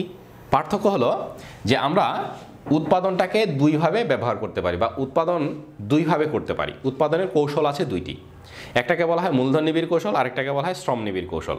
তো সেটা কি, ধরো আমার 1 খণ্ড জমি আছে, এই জমিতে আমি চাষ থেকে শুরু করে চারা রোপণ, উৎপাদন, ফসল কাটা, মাড়াই করা, ঘরে তোলা সব কাজ বেশিরভাগ আমি শ্রমিক দিয়ে করলাম। তাহলে শ্রমিক ধরো আমার 20 জন লাগলো, শুধুমাত্র সেচ কাজের জন্য আর সার কীটনাশক প্রয়োগের জন্য 2টা মেশিন ব্যবহার করলাম। তাহলে এই মূলধন ব্যবহার করলাম বা যন্ত্রপাতি ব্যবহার করলাম 2টা, আর বাকি সব কাজ কি শ্রমিক দিয়ে করাইলাম। তাহলে আমার এই 1 একর জমিতে যে টেকনোলজির মাধ্যমে উৎপাদন করতেছি, তাহলে ধরে নিলাম যে 1 সমান উৎপাদন হয়। আমি কি করলাম, ধানের চারা রোপণ থেকে শুরু করে কাটা মারা সব কিছু প্যাকেটজাত করা পর্যন্ত সব কাজ কি দিয়ে করলাম, শ্রমিক দিয়ে করলাম। শুধুমাত্র মেশিন ব্যবহার করলাম 2টা, একটা হলো সেচের জন্য আর একটা হলো সার বীজ বা কীটনাশক প্রয়োগের জন্য। এই 2 কাজে শুধুমাত্র আরেকটা বিষয় হলো যে চাষের জন্য আমরা কি পাওয়ার টিলার বা ট্রাক্টর ব্যবহার করি। তাহলে চাষের জন্য পাওয়ার টিলার বা ট্রাক্টর ব্যবহার করলাম, আর সেচের জন্য মেশিন ব্যবহার করলাম। তো এই দুটো কাজ তো মেশিন ছাড়া সম্ভব নয়, তাই আমি 2টা মেশিন ব্যবহার করলাম, অন্যান্য সব কাজ শ্রমিক দিয়ে করলাম। আমার ধান কতটুকু উৎপাদন হবে, 100 মণ। এবার আমি যদি ওই জমিটাতেই চারা রোপণের কাজের জন্য একটা মেশিন, হাল চাষের জন্য মেশিন, সার বীজ কীটনাশক প্রয়োগের জন্য মেশিন, ধান কাটার জন্য মেশিন, মাড়াই করার জন্য মেশিন, প্যাকেটজাত করার জন্য মেশিন, অর্থাৎ সেচ কাজের জন্য মেশিন, সব কাজ মেশিন দিয়েই করলাম। তার মানে মূলধন যন্ত্র ব্যবহার করলাম প্রায় 10টা, আর এই যন্ত্রগুলো ব্যবহার করার জন্য শ্রমিক ব্যবহার করলাম ধরো 3 থেকে 4 জন। তাহলে এই শ্রমিক হলো কম আর আমার যন্ত্রপাতি ব্যবহার করলাম বেশি। তাহলে আমার কি উৎপাদন বেশি হবে? উৎপাদন কিন্তু বেশি হবে না। তো এখনও আমার ওই 1 একর জমিতে ওই 100 মণ ধানে উৎপাদন হবে। এখন ধানের চারা রোপণ যদি মেশিন দিয়ে করো আর যদি লেবার দিয়ে করো, তো এতে কি উৎপাদনশীলতা বাড়া কমার কোনো তফাৎ আছে? উৎপাদনশীলতা বাড়া কমার কোনো তফাৎ নাই। ধানের চারা মেশিন দিয়ে রোপণ করলেও যা ধান হবে, ধানের চারা হলো শ্রমিক দিয়ে রোপণ করলেও একই পরিমাণ ধান হবে। ধান কাটা এবং মাড়াই করা এই কাজগুলো মেশিন দিয়ে করলেও যা উৎপাদন হবে, যা ধান হবে, এই কাজগুলো মানুষের দ্বারা করলেও, শ্রমিক দ্বারা করালেও এই একই পরিমাণ উৎপাদন হবে। তাহলে আমার কৌশল হলো 2টা ভিন্ন। একটা হলো আমি অনেক বেশি শ্রমিক ব্যবহার করতেছি আর যন্ত্রপাতি ব্যবহার করছি কম। তাহলে এই যে এইটা হলো সেই বিন্দু, এইটা হলো সেই বিন্দু, বি বিন্দুটা, যে শ্রমিক ব্যবহার করছি অনেক বেশি আর যন্ত্রপাতি ব্যবহার করছি কম। আর এখানে যন্ত্রপাতি ব্যবহার করছি বেশি, শ্রমিক ব্যবহার করছি কম, অর্থাৎ এইটা হলো সেই বিন্দু, এ বিন্দু। তাহলে এখানে শ্রমিক ব্যবহার করছি অল্প, মূলধন যন্ত্রপাতি ব্যবহার করছি বেশি, এখানেও আমি 100 মণ ধান উৎপাদন পাচ্ছি। এই জন্য এই রেখাটাকে বলা হচ্ছে সম উৎপাদন রেখা। তাহলে যে রেখার প্রতিটি বিন্দুতে উৎপাদনের পরিমাণ সমান, সেই রেখাকে বলা হচ্ছে সম উৎপাদন রেখা। তবে এর প্রতিটা বিন্দু কি নির্দেশ করে? শ্রম আর মূলধনের ভিন্ন ভিন্ন পরিমাণ নির্দেশ করে। তাহলে এখানে কি শ্রমিক কম মূলধন বেশি, আর এখানে কি শ্রমিক বেশি মূলধন কম। এই জন্য বলছি যে এর প্রতিটা বিন্দুতে উৎপাদনের পরিমাণ সমান, কিন্তু এর প্রতিটা বিন্দু শ্রম আর মূলধনের ভিন্ন ভিন্ন পরিমাণ নির্দেশ করে। তাহলে সমুৎপাদন রেখার সংজ্ঞা পরীক্ষা আসতে পারে 1 নম্বরের জন্য, যে রেখার প্রতিটি বিন্দুতে উৎপাদনের পরিমাণ সমান এবং এর প্রতিটা বিন্দু শ্রম ও মূলধনের ভিন্ন ভিন্ন পরিমাণ নির্দেশ করে, সেই রেখাকে বলা হচ্ছে সমোৎপাদন রেখা। তো এই সমোৎপাদন রেখা তোমাদের ক্লিয়ার হয়েছে কিনা, তোমরা ঠিকঠাক বুঝতে পারছো কিনা, দ্রুত কমেন্টসের মাধ্যমে জানিয়ে দাও যে এই সমোৎপাদন রেখা তোমাদের বোঝা হয়ে গেছে কিনা, ক্লিয়ার হয়েছে কিনা সমোৎপাদন রেখা। আচ্ছা, তাহলে এবার যাই আমরা এই যে দ্বিতীয় মৌলিক সমস্যাটা কিভাবে উৎপাদন করা হবে। তাহলে এই দ্বিতীয় অর্থনীতির দ্বিতীয় মৌলিক সমস্যা কিভাবে উৎপাদন করা হবে, এটি আমরা সম উৎপাদন রেখার সাহায্যে ব্যাখ্যা করি। নিম্নে চিত্রের মাধ্যমে ব্যাখ্যা করা হলো, অথবা এটাই আমার উদ্দীপক আকারে থাকবে। প্রশ্ন থাকবে কি, যে অর্থনীতির দ্বিতীয় মৌলিক সমস্যাটি ব্যাখ্যা করো। তাহলে যদি এইভাবে থিওরিটিক্যালি থাকে তাহলে আমি সম উৎপাদন রেখা নিজের মতো আঁকবো এবং ব্যাখ্যা করব। আর যদি এভাবে উদ্দীপক দেওয়া থাকে তখন সেখানে আমার বলবে যে এই উদ্দীপকের সাহায্যে অর্থনীতির দ্বিতীয় মৌলিক সমস্যাটি ব্যাখ্যা করো। তাহলে আমরা কিন্তু অলরেডি বুঝে গেছি যে সমস্যা আসলে কি। আমি যদি এ বিন্দুতে উৎপাদন করি তবুও 100 মণ ধান পাই, বি বিন্দুতে যদি উৎপাদন করি তবুও ওই 100 মণ ধানই পাই। এ বিন্দুতে যদি উৎপাদন করি আমি হলো শ্রমিক আমার কম ব্যবহার করতে লাগে আর যন্ত্রপাতি অনেক বেশি পরিমাণ ব্যবহার করতে হয়। আর যদি বি বিন্দুতে উৎপাদন করি তাহলে শ্রমিক লাগে অনেক বেশি আর যন্ত্রপাতি ওকে 1 অর্থাৎ অনেক কম হলেও চলে। এখন আমাদেরকে বলো তোমরা এ বিন্দুতে উৎপাদন করবে নাকি বি বিন্দুতে উৎপাদন করবে। অর্থাৎ এ বিন্দুটাতে কি দেখো, আবারও বলছি, এ বিন্দুটাতে শ্রমিক কম আর যন্ত্রপাতি বেশি অর্থাৎ মূলধন বেশি। বি বিন্দুটাতে শ্রমিক অনেক বেশি আর যন্ত্রপাতি কম। তো এই যে এ বিন্দু, এই পদ্ধতিটার নাম হলো মূলধন নিবিড় পদ্ধতি। এই দুটো পদ্ধতির কিন্তু নাম আছে। এই প্রথম পদ্ধতিটার নাম হলো মূলধন নিবিড় পদ্ধতি আর দ্বিতীয় পদ্ধতিটার নাম হলো শ্রমনিবিড় পদ্ধতি। এটা হলো মূলধন নিবিড় পদ্ধতি, এটা হলো শ্রম নিবিড় পদ্ধতি। তো মূলধন নিবিড় পদ্ধতি কি? যদি উৎপাদন ক্ষেত্রে অনেক বেশি পরিমাণ মূলধন ব্যবহার করি, তার তুলনায় শ্রম যদি অনেক কম ব্যবহার করি, তাহলে সেটাকে বলা হচ্ছে মূলধন নিবিড় পদ্ধতি। অর্থাৎ যেটা বেশি ব্যবহার করব পদ্ধতিটার নামটা হবে সেটা দিয়ে। মূলধন বেশি ব্যবহার করব তাহলে পদ্ধতিটার নাম হবে মূলধন নিবিড়। শ্রমিক বেশি ব্যবহার করব তাহলে পদ্ধতিটার নামও হবে শ্রমনিবিড়। তাহলে আমরা দেখি আমরা যে এই যে বি বিন্দুতে যদি উৎপাদন করি তাহলে শ্রমিক অনেক বেশি আর মূলধন কম। তাহলে যেহেতু এটাতে শ্রমিক বেশি ব্যবহার করছি তাহলে এটা শ্রমনিবিড় পদ্ধতি। আর এটাতে যেহেতু মূলধন বেশি ব্যবহার করছি তাহলে এটা হলো এই যে মূলধন অনেক বেশি আর শ্রমিক অনেক কম, এটা হলো মূলধন নিবিড় পদ্ধতি। তাহলে এই মূলধন নিবিড় পদ্ধতি ব্যবহার করলে একসমান ধান উৎপাদন হয়, শ্রম নিবিড় পদ্ধতি ব্যবহার করলে একসমান ধান উৎপাদন হয়। এখন অর্থনীতির বেসিক সমস্যা হলো বা দ্বিতীয় সমস্যা হলো যে কিভাবে উৎপাদন করব, অর্থাৎ মূলধন নিবিড় পদ্ধতি ব্যবহার করে উৎপাদন করব নাকি শ্রমনিবিড় পদ্ধতি ব্যবহার করে উৎপাদন করব। এটাই হলো অর্থনীতির দ্বিতীয় মৌলিক সমস্যা। এখন বুঝতে পারছো কিনা দ্রুত কমেন্টসের মাধ্যমে জানাও, এবং তোমরা বলো তো যে আমরা কি এ বিন্দুতে উৎপাদন করব নাকি বি বিন্দুতে উৎপাদন করব, অর্থাৎ কোন পদ্ধতি ব্যবহার করে উৎপাদন করব, শ্রমনিবিড় পদ্ধতি ব্যবহার করে উৎপাদন করব না মূলধন নিবিড় পদ্ধতি ব্যবহার করে উৎপাদন করব। বাংলাদেশের প্রেক্ষিতে কোন পদ্ধতিতে উৎপাদন করা উচিত, শ্রমনিবিড় পদ্ধতি নাকি মূলধন নিবিড় পদ্ধতি, কোন পদ্ধতিতে উৎপাদন করা উচিত দ্রুত কমেন্টসের মাধ্যমে জানিয়ে দাও, এবং বিষয়টা ক্লিয়ার হয়েছে কিনা এখনো সেটাও জানিয়ে দাও। আচ্ছা, এমা বলছে শ্রমনিবিড়, গুড। রনি বসু মনে হয় শ্রমনিবিড় লিখতে চেয়েছে, ভেরি গুড, যে বাংলাদেশের আসলে শ্রমনিবিড় পদ্ধতিতে উৎপাদন করা উচিত। এখন আরেকটা যদি প্রশ্ন করি যে ধরো এই পদ্ধতিতে ব্যয় কম বাংলাদেশের ক্ষেত্রে আর এই পদ্ধতিতে ব্যয় বেশি, এইবার বলো দেখি কোন পদ্ধতিতে উৎপাদন করবে, শ্রমনিবিড় না মূলধন নিবিড় পদ্ধতি, কোন পদ্ধতিতে উৎপাদন করবে? এই যে মূলধন নিবিড় পদ্ধতি যদি ব্যবহার করে বাংলাদেশ তাহলে ব্যয় কম হয়, আর যদি শ্রমনিবিড় পদ্ধতি ব্যবহার করে তাহলে ব্যয় বেশি হবে একটু। তাহলে বাংলাদেশ কোন পদ্ধতিতে উৎপাদন করবে? শামীম হৃদয় বলছে বাংলাদেশ শ্রমনিবিড় পদ্ধতি, মাসুমা বলছে শ্রমনিবিড় পদ্ধতি, গুড, ভেরি গুড। রনি বস আবারও এক্সপ্লেন করছে যে বি বিন্দুতে উৎপাদন করব। এখন যেটা বলছি যে এ বিন্দুতে ব্যয় একটু কম হবে সামান্য, আর বিন্দুতে অর্থাৎ শ্রমনিবিড় পদ্ধতি যদি ব্যবহার করি তাহলে ব্যয় সামান্য বেশি হবে। তবুও বাংলাদেশের এক্ষেত্রে বাংলাদেশের কোন পদ্ধতিতে উৎপাদন করা উচিত? আমরা স্বভাবতই কী করি, যেই পদ্ধতিতে ব্যয় কম হবে সেই পদ্ধতিতে উৎপাদন করার চেষ্টা করি। এখন বাংলাদেশের ক্ষেত্রে যদি এই মূলধন নিবিড় পদ্ধতি ব্যবহার করলে সামান্য ব্যয় কম হয় আর শ্রমনিবিড় পদ্ধতি ব্যবহার করলে যদি সামান্য ব্যয় বেশি হয়, বাংলাদেশ তবুও কোন পদ্ধতিতে উৎপাদন করবে? সোহা বলছে মূলধন নিবিড় পদ্ধতিতে উৎপাদন করবে, শামীম হৃদয় বলছে বি পদ্ধতিতে উৎপাদন করবে। এখন দেখো বাংলাদেশ হলো জনসংখ্যা বহুল দেশ, বাংলাদেশে প্রয়োজনের চেয়েও জনসংখ্যা অনেক বেশি। তো যেহেতু বাংলাদেশের জনসংখ্যা অনেক বেশি, তো বাংলাদেশ যদি মূলধন নিবিড় পদ্ধতি ব্যবহার করে তাহলে কী হবে, যন্ত্রপাতি বেশি ব্যবহার হবে, শ্রমিক ব্যবহার হবে কম। কিন্তু বাংলাদেশে কিন্তু এমনিতেই প্রয়োজনের তুলনায় অধিক শ্রমিক, এই জন্য অল্প পারিশ্রমিকেই কিন্তু লেবার পাওয়া যায়। বাংলাদেশ যদি মূলধন নিবিড় পদ্ধতি ব্যবহার করে তাহলে বেকারের সংখ্যা তো এমনিতেই বেশি, তাহলে আরও অনেক বেশি বেকারত্ব বেড়ে যাবে। তাহলে বাংলাদেশের এই পদ্ধতিতে যদি ব্যয় কমও হয় তবু বাংলাদেশকে কিন্তু মূলধন নিবিড় পদ্ধতিতে উৎপাদন করা ঠিক নয়, উচিত নয়।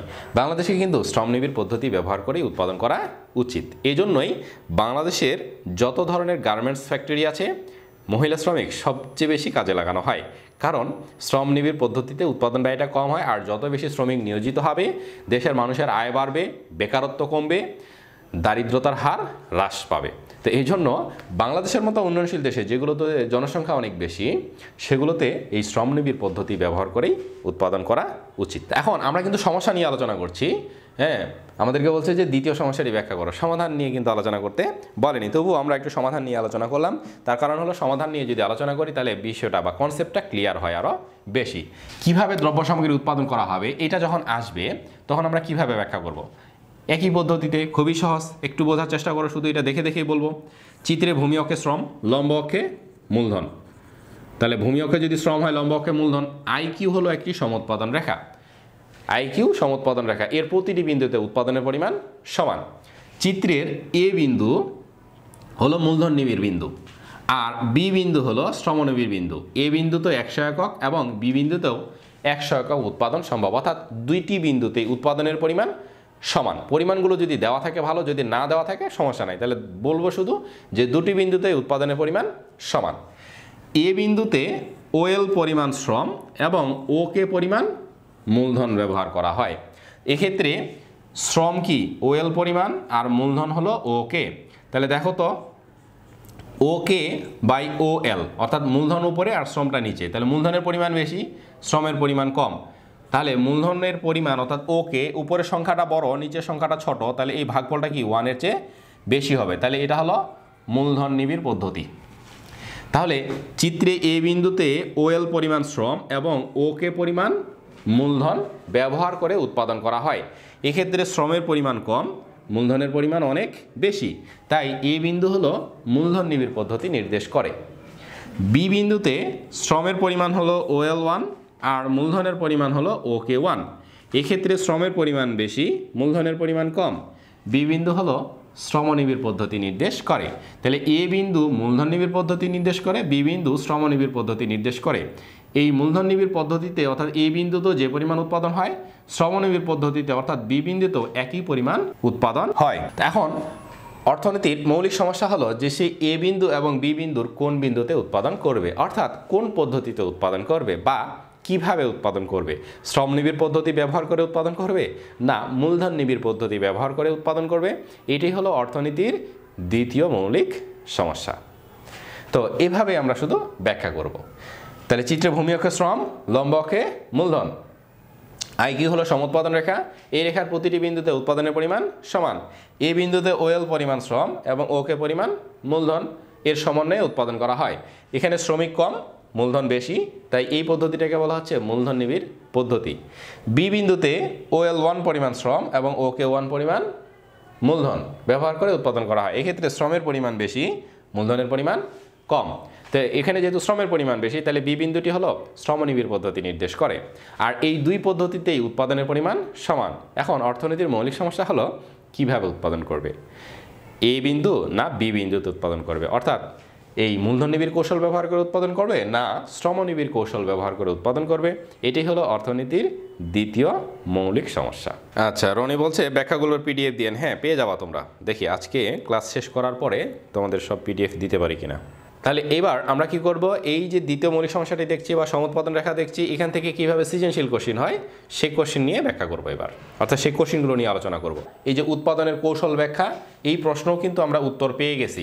উৎপাদনের কৌশল হলো দুইটি, একটা হলো শ্রমনিবিড় কৌশল আর একটা হলো মূলধন নিবিড় কৌশল। তাহলে এই যে এটাকে বলা হচ্ছে শ্রমনিবিড় কৌশল। তাহলে যে পদ্ধতিতে মূলধনের তুলনায় শ্রম আমরা বেশি ব্যবহার করি, আবারও বলছি যেই পদ্ধতিতে মূলধনের তুলনায় শ্রমিক অনেক বেশি ব্যবহার করা হয় সেটা হলো শ্রমনিবিড় উৎপাদন কৌশল।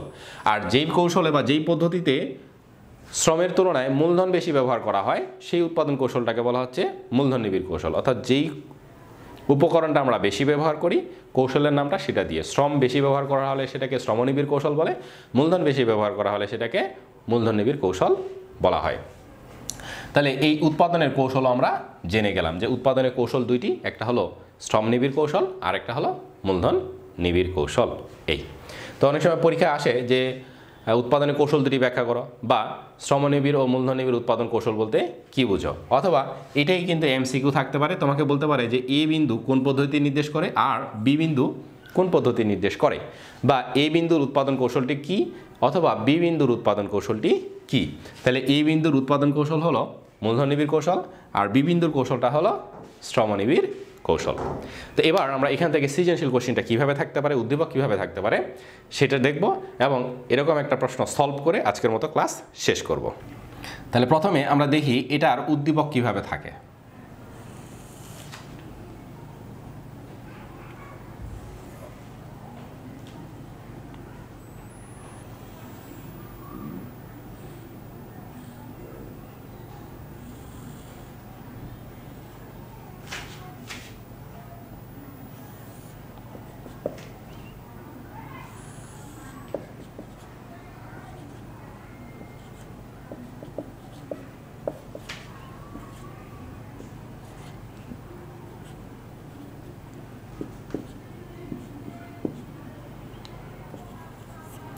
পাশে হলো শ্রম,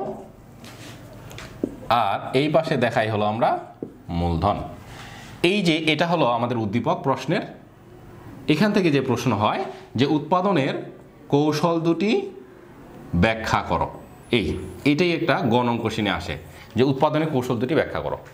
তাহলে আমরা কি জানি না যে এই এ বিন্দুটাতে যে কৌশলটা, সেই কৌশলটার নাম দিয়েছে T1, আর বি বিন্দুতে যে কৌশল, সেই কৌশলটার নাম দিয়েছে T2।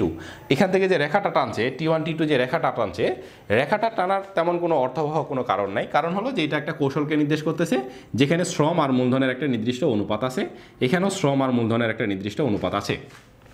তো এখানে মূলধন বেশি আর শ্রম কম, এই জন্য মূলধনের পরিমাণটা উপরে আর শ্রমের পরিমাণটা নিচে। তো উপরে যদি বড় সংখ্যা, নিচে যদি ছোট সংখ্যা হয়, তাহলে সেটা 1-এর চেয়ে বড় হয় ভাগফলটা। এই জন্য এই রেখাটা হলো অধিক খাড়া, অর্থাৎ T1 কৌশলের রেখাটা অধিক খাড়া প্রকৃতির। পরেরটাতে ওকে, মানে এটাতে মূলধন হলো কম আর শ্রমিক হলো বেশি, এটা হবে 1-এর চেয়ে ছোট, তাহলে এই রেখাটা হবে কিছুটা হলো যে নিচের দিকে আর কি, এটাই মেন করছে। তাহলে এটা এই কৌশলটা কি, যেহেতু মূলধন অনেক বেশি, তাহলে উপরের সংখ্যাটা বড়, মূলধন বেশি হলে উপরের সংখ্যাটা বড় হবে আর নিচের সংখ্যাটা কি ছোট হবে, তাহলে ভাগফল 1-এর চেয়ে বেশি হবে।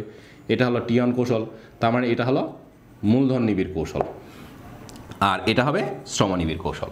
তা আমরা এমনিতেও দেখতে পাচ্ছি যে চিত্রে ভূমি অক্ষে শ্রম আর লম্ব অক্ষে কি মূলধন। তাহলে এই যে এ বিন্দুতে কতটুকু শ্রমিক ব্যবহার করা হচ্ছে, OL পরিমাণ শ্রম, আর মূলধন ব্যবহার করা হচ্ছে ওকে পরিমাণ। তাহলে এক্ষেত্রে মূলধন ও শ্রমের অনুপাত কী হবে, ওকে বাই OL 1-এর চেয়ে বেশি হবে। তাহলে এই T1 কৌশলটি হলো মূলধন নিবিড় কৌশল। এই আচ্ছা, বি বিন্দুতে কি OL 1 পরিমাণ শ্রম আর ওকে 1 পরিমাণ মূলধন। এক্ষেত্রে OL 1 পরিমাণ কি শ্রম আর ওকে 1 পরিমাণ কি মূলধন। তাহলে এক্ষেত্রে মূলধন হলো ওকে 1 আর শ্রম হলো OL 1। এখানে বড় কোনটা, এই শ্রমের পরিমাণটা বেশি। তাহলে নিচের সংখ্যা যদি বড় হয়, উপরের সংখ্যাটা যদি ছোট হয়, তাহলে ভাগফলটা কি 1-এর চেয়ে কম হয়। তাহলে এখানে শ্রমিক বেশি, তাহলে এই যে ওকে 1 বাই OL 1 বা ওকে বাই OLটা যদি 1-এর চেয়ে কম হয়, তাহলে সেটাকে কি T2 কৌশল বলতেছি, আর এটা তখন হবে কি শ্রমনিবিড় কৌশল। লেখা এমনিতেই লিখতেছি, তোমরা একটু বুঝে নিবা যে এটা হলো শ্রমনিবিড় কৌশল। তাহলে এই যে T1 কৌশলটা হলো মূলধননিবিড় কৌশল, আর T2 কৌশলটা হলো শ্রমনিবিড় কৌশল। ব্যাখ্যা করলাম। এখন এই উদ্দীপকটাই তোমার থাকতে পারে যে উদ্দীপকের আলোকে অর্থনীতির দ্বিতীয় মৌলিক সমস্যাটি ব্যাখ্যা করো। তো এটা কি থাকতে পারে যে কিভাবে উৎপাদন করা হবে, অর্থাৎ অর্থনীতির যে দ্বিতীয় মৌলিক সমস্যাটি আছে কিভাবে উৎপাদন করা হবে, এটাকে ব্যাখ্যা করো। তাহলে আমরা ব্যাখ্যা করা শিখে গেছি একটু আগেই যে এ বিন্দুতেও যা উৎপাদন হবে বি বিন্দুতে তাই উৎপাদন হবে। এখানে শ্রম কম মূলধন বেশি, তাহলে এটা মূলধননিবিড় কৌশল। আর বি বিন্দুতে শ্রম বেশি মূলধন কম, এটা হলো শ্রমনিবিড় কৌশল। তাহলে এই শ্রমনিবিড় কৌশল এবং মূলধননিবিড় কৌশল উভয় কৌশলের মাধ্যমে যদি উৎপাদন করি, উৎপাদনের পরিমাণ কী হয়, সমান হয়। তা অর্থনীতির দ্বিতীয় মৌলিক সমস্যা হলো যে কোন কৌশলটি ব্যবহার করে উৎপাদন করবো, অর্থাৎ কীভাবে উৎপাদন করব, মূলধননিবিড় কৌশল ব্যবহার করে উৎপাদন করব না শ্রমনিবিড় কৌশল ব্যবহার করে উৎপাদন করব। এটাই হলো অর্থনীতির দ্বিতীয় মৌলিক সমস্যা। তাহলে এটা থাকতে পারে, অথবা উৎপাদনের কৌশল দুটি ব্যাখ্যা করো, এটা থাকতে পারে। আর সর্বশেষ যেটা থাকবে সে ঘতে থাকে, সেটা হলো যে বাংলাদেশের মতো উন্নয়নশীল দেশে, বাংলাদেশ বা বাংলাদেশের মতো উন্নয়নশীল দেশে কোন কৌশলটি সবচেয়ে বেশি গ্রহণযোগ্য। বাংলাদেশ বা বাংলাদেশের মতো উন্নয়নশীল দেশের জন্য T1 এবং T2 কৌশলের মধ্যে কোন কৌশলটি সবচেয়ে বেশি গ্রহণযোগ্য। তো তোমরা দ্রুত কমেন্টসের মাধ্যমে জানিয়ে দাও তো যে T1 এবং T2 দুটো কৌশলের মধ্যে কোন কৌশলটি বাংলাদেশের জন্য বা বাংলাদেশের মতো উন্নয়নশীল দেশের জন্য সবচেয়ে বেশি গ্রহণযোগ্য। রনিবাস বলছে T2, মাসুম বলছে T2। গুড, যে T2 কৌশলটা বাংলাদেশ বা বাংলাদেশের মতো উন্নয়নশীল দেশের জন্য সবচেয়ে বেশি প্রযোজ্য। কেন প্রযোজ্য? বাংলাদেশ বা বাংলাদেশের মতো উন্নয়নশীল দেশগুলোতে সাধারণত জনসংখ্যা বেশি হয়, জনসংখ্যাকে জনসম্পদে রূপান্তর করা যায়, প্রশিক্ষণ বা শিক্ষা এবং প্রশিক্ষণের মাধ্যমে জনসংখ্যাকে জনসম্পদে রূপান্তর করা যায়। তো আমরা যত বেশি প্রশিক্ষণ দিতে পারবো, মানুষ তত বেশি কি কর্মক্ষম হবে। এই কর্মক্ষম জনসংখ্যাকে কাজে লাগাতে গেলে আমাদেরকে কোন কৌশল ব্যবহার করতে হবে? শ্রমনিবিড় কৌশল ব্যবহার করতে হবে। তো শ্রমনিবিড় কৌশলে শ্রমিক যদি বেশি ব্যবহার করা হয়, তাহলে আমরা শ্রমিক বেশি বেশি কাজে লাগাতে পারবো। এক্ষেত্রে কী হবে? দেশের বেকারত্বের হার হ্রাস পাবে। তো সুতরাং আমরা T2 কৌশলটি বাংলাদেশের মতো উন্নয়নশীল দেশের জন্য এই T2 কৌশল অর্থাৎ শ্রমনিবিড় কৌশলটি সর্বাধিক গুরুত্বপূর্ণ। কেন গুরুত্বপূর্ণ? কারণ T2 কৌশল যদি ব্যবহার করি, তাহলে দেশের জনসংখ্যাকে আমরা কি কাজে লাগাতে পারবো, দেশে কর্মসংস্থান সৃষ্টি হবে, বেকারত্ব হ্রাস পাবে, মানুষের আয় বৃদ্ধি পাবে, আয় বৃদ্ধি পেলে মানুষের জীবনযাত্রার মান উন্নত হবে। অর্থাৎ অনুন্নত অর্থনীতি উন্নয়নের দিকে ধাবিত হবে। তো এই জন্য বাংলাদেশের মতো উন্নয়নশীল দেশের জন্য T2 কৌশলটি সর্বাধিক গ্রহণযোগ্য।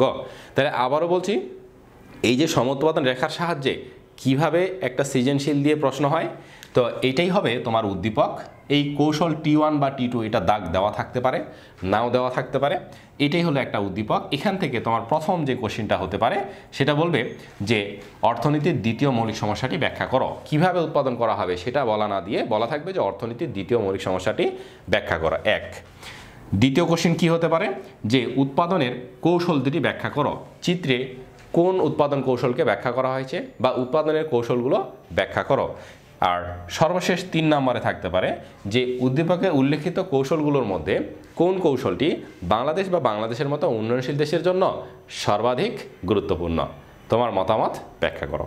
তো তোমরা সবাই মতামত দিয়ে দিছো অলরেডি যে T2 কৌশলটি সবচেয়ে বেশি গুরুত্বপূর্ণ। কেন? T2 কৌশল হলো শ্রমনিবিড় কৌশল। বাংলাদেশ বা বাংলাদেশের মতো উন্নয়নশীল দেশগুলোতে প্রয়োজনের তুলনায় জনসংখ্যা অধিক বেশি থাকে। তো সেই জনসংখ্যাকে যদি জনসম্পদে রূপান্তর করতে হয় তাহলে শিক্ষা এবং প্রশিক্ষণের মাধ্যমে তাদেরকে জনসম্পদে রূপান্তর করা যায় এবং এই জনসংখ্যাকে কাজে লাগালে দেশের অর্থনৈতিক উন্নয়নে ত্বরান্বিত হবে। তো এই জনসংখ্যাকে যদি কাজে লাগাতে চাই, যদি দেশে বেকারত্ব হ্রাস করতে চাই, যদি কর্মসংস্থান বাড়াতে চাই, তাহলে আমাদেরকে এই শ্রমনিবিড় কৌশল ব্যবহার করেই দ্রব্য সামগ্রী উৎপাদন করতে হবে। তাহলে কি হবে? দেশে বেকারত্ব হ্রাস পাবে, মানুষের আয় বৃদ্ধি পাবে, আয় বাড়লে মানুষের ভোগ প্রবণতা বাড়ে, মানুষের জীবনযাত্রার মান আরও বেড়ে যাবে, অর্থাৎ দ্রুত অর্থনৈতিক প্রবৃদ্ধি শুরু হতে পারবে। তো এই জন্য আমাদের বাংলাদেশের মতো উন্নয়নশীল দেশের জন্য এই T2 কৌশলটি হলো সর্বাধিক গুরুত্বপূর্ণ। এইটাই আমরা নিজের আলোকে ব্যাখ্যা করব। নিজেরা যা বুঝছি, যে যেটা বুঝছ সে সেইভাবেই বিষয়টাকে এক্সপ্লেন করবে, তাতে কোনো অসুবিধা নাই। কারণ এই বিষয়টার মধ্যে লুকিয়ে আছে কি, যে কেন আমরা এই কৌশলটা ব্যবহার করব, বাংলাদেশের মতো উন্নয়নশীল দেশের জন্য কেন এই কৌশলটা গ্রহণযোগ্য বেশি। তো এটার মূল কারণেই একটা, যে এই বাংলাদেশ বা বাংলাদেশের মতো উন্নয়নশীল দেশে জনসংখ্যা থাকে বেশি। তাহলে যেহেতু জনসংখ্যা বেশি থাকে, তাহলে জনসংখ্যাকে কাজে যদি না লাগাই তাহলে বেকারত্ব সৃষ্টি হবে বেশি। তাহলে বেকারত্ব যদি হ্রাস করতে চাই তাহলে জনসংখ্যাকে কী করতে হবে? কাজে লাগাতে হবে। আর জনসংখ্যাকে কাজে লাগানোর একটাই মাত্র পদ্ধতি, সেটা হলো T2 কৌশল বা শ্রমনিবিড় পদ্ধতি। তাহলে শ্রমনিবিড় পদ্ধতিতে যদি উৎপাদন করি দেশে, তাহলে দেশের মানুষকে বেশি বেশি কর্মসংস্থানে নিয়োজিত করতে পারবো, বেকারত্বটাকে কমাতে পারবো। আর বেকারত্ব কমাতে পারলেই একটি দেশ কী হবে? অনুন্নত থেকে উন্নতির দিকে বা উন্নয়নশীল থেকে উন্নত দেশের দিকে ধাবিত হবে। এই জন্য একটি দেশের বা বাংলাদেশের মতো উন্নয়নশীল দেশের জন্য উন্নয়ন যদি ঘটাতে চাই, তাহলে অবশ্যই T2 কৌশলটি সর্বাধিক গুরুত্বপূর্ণ।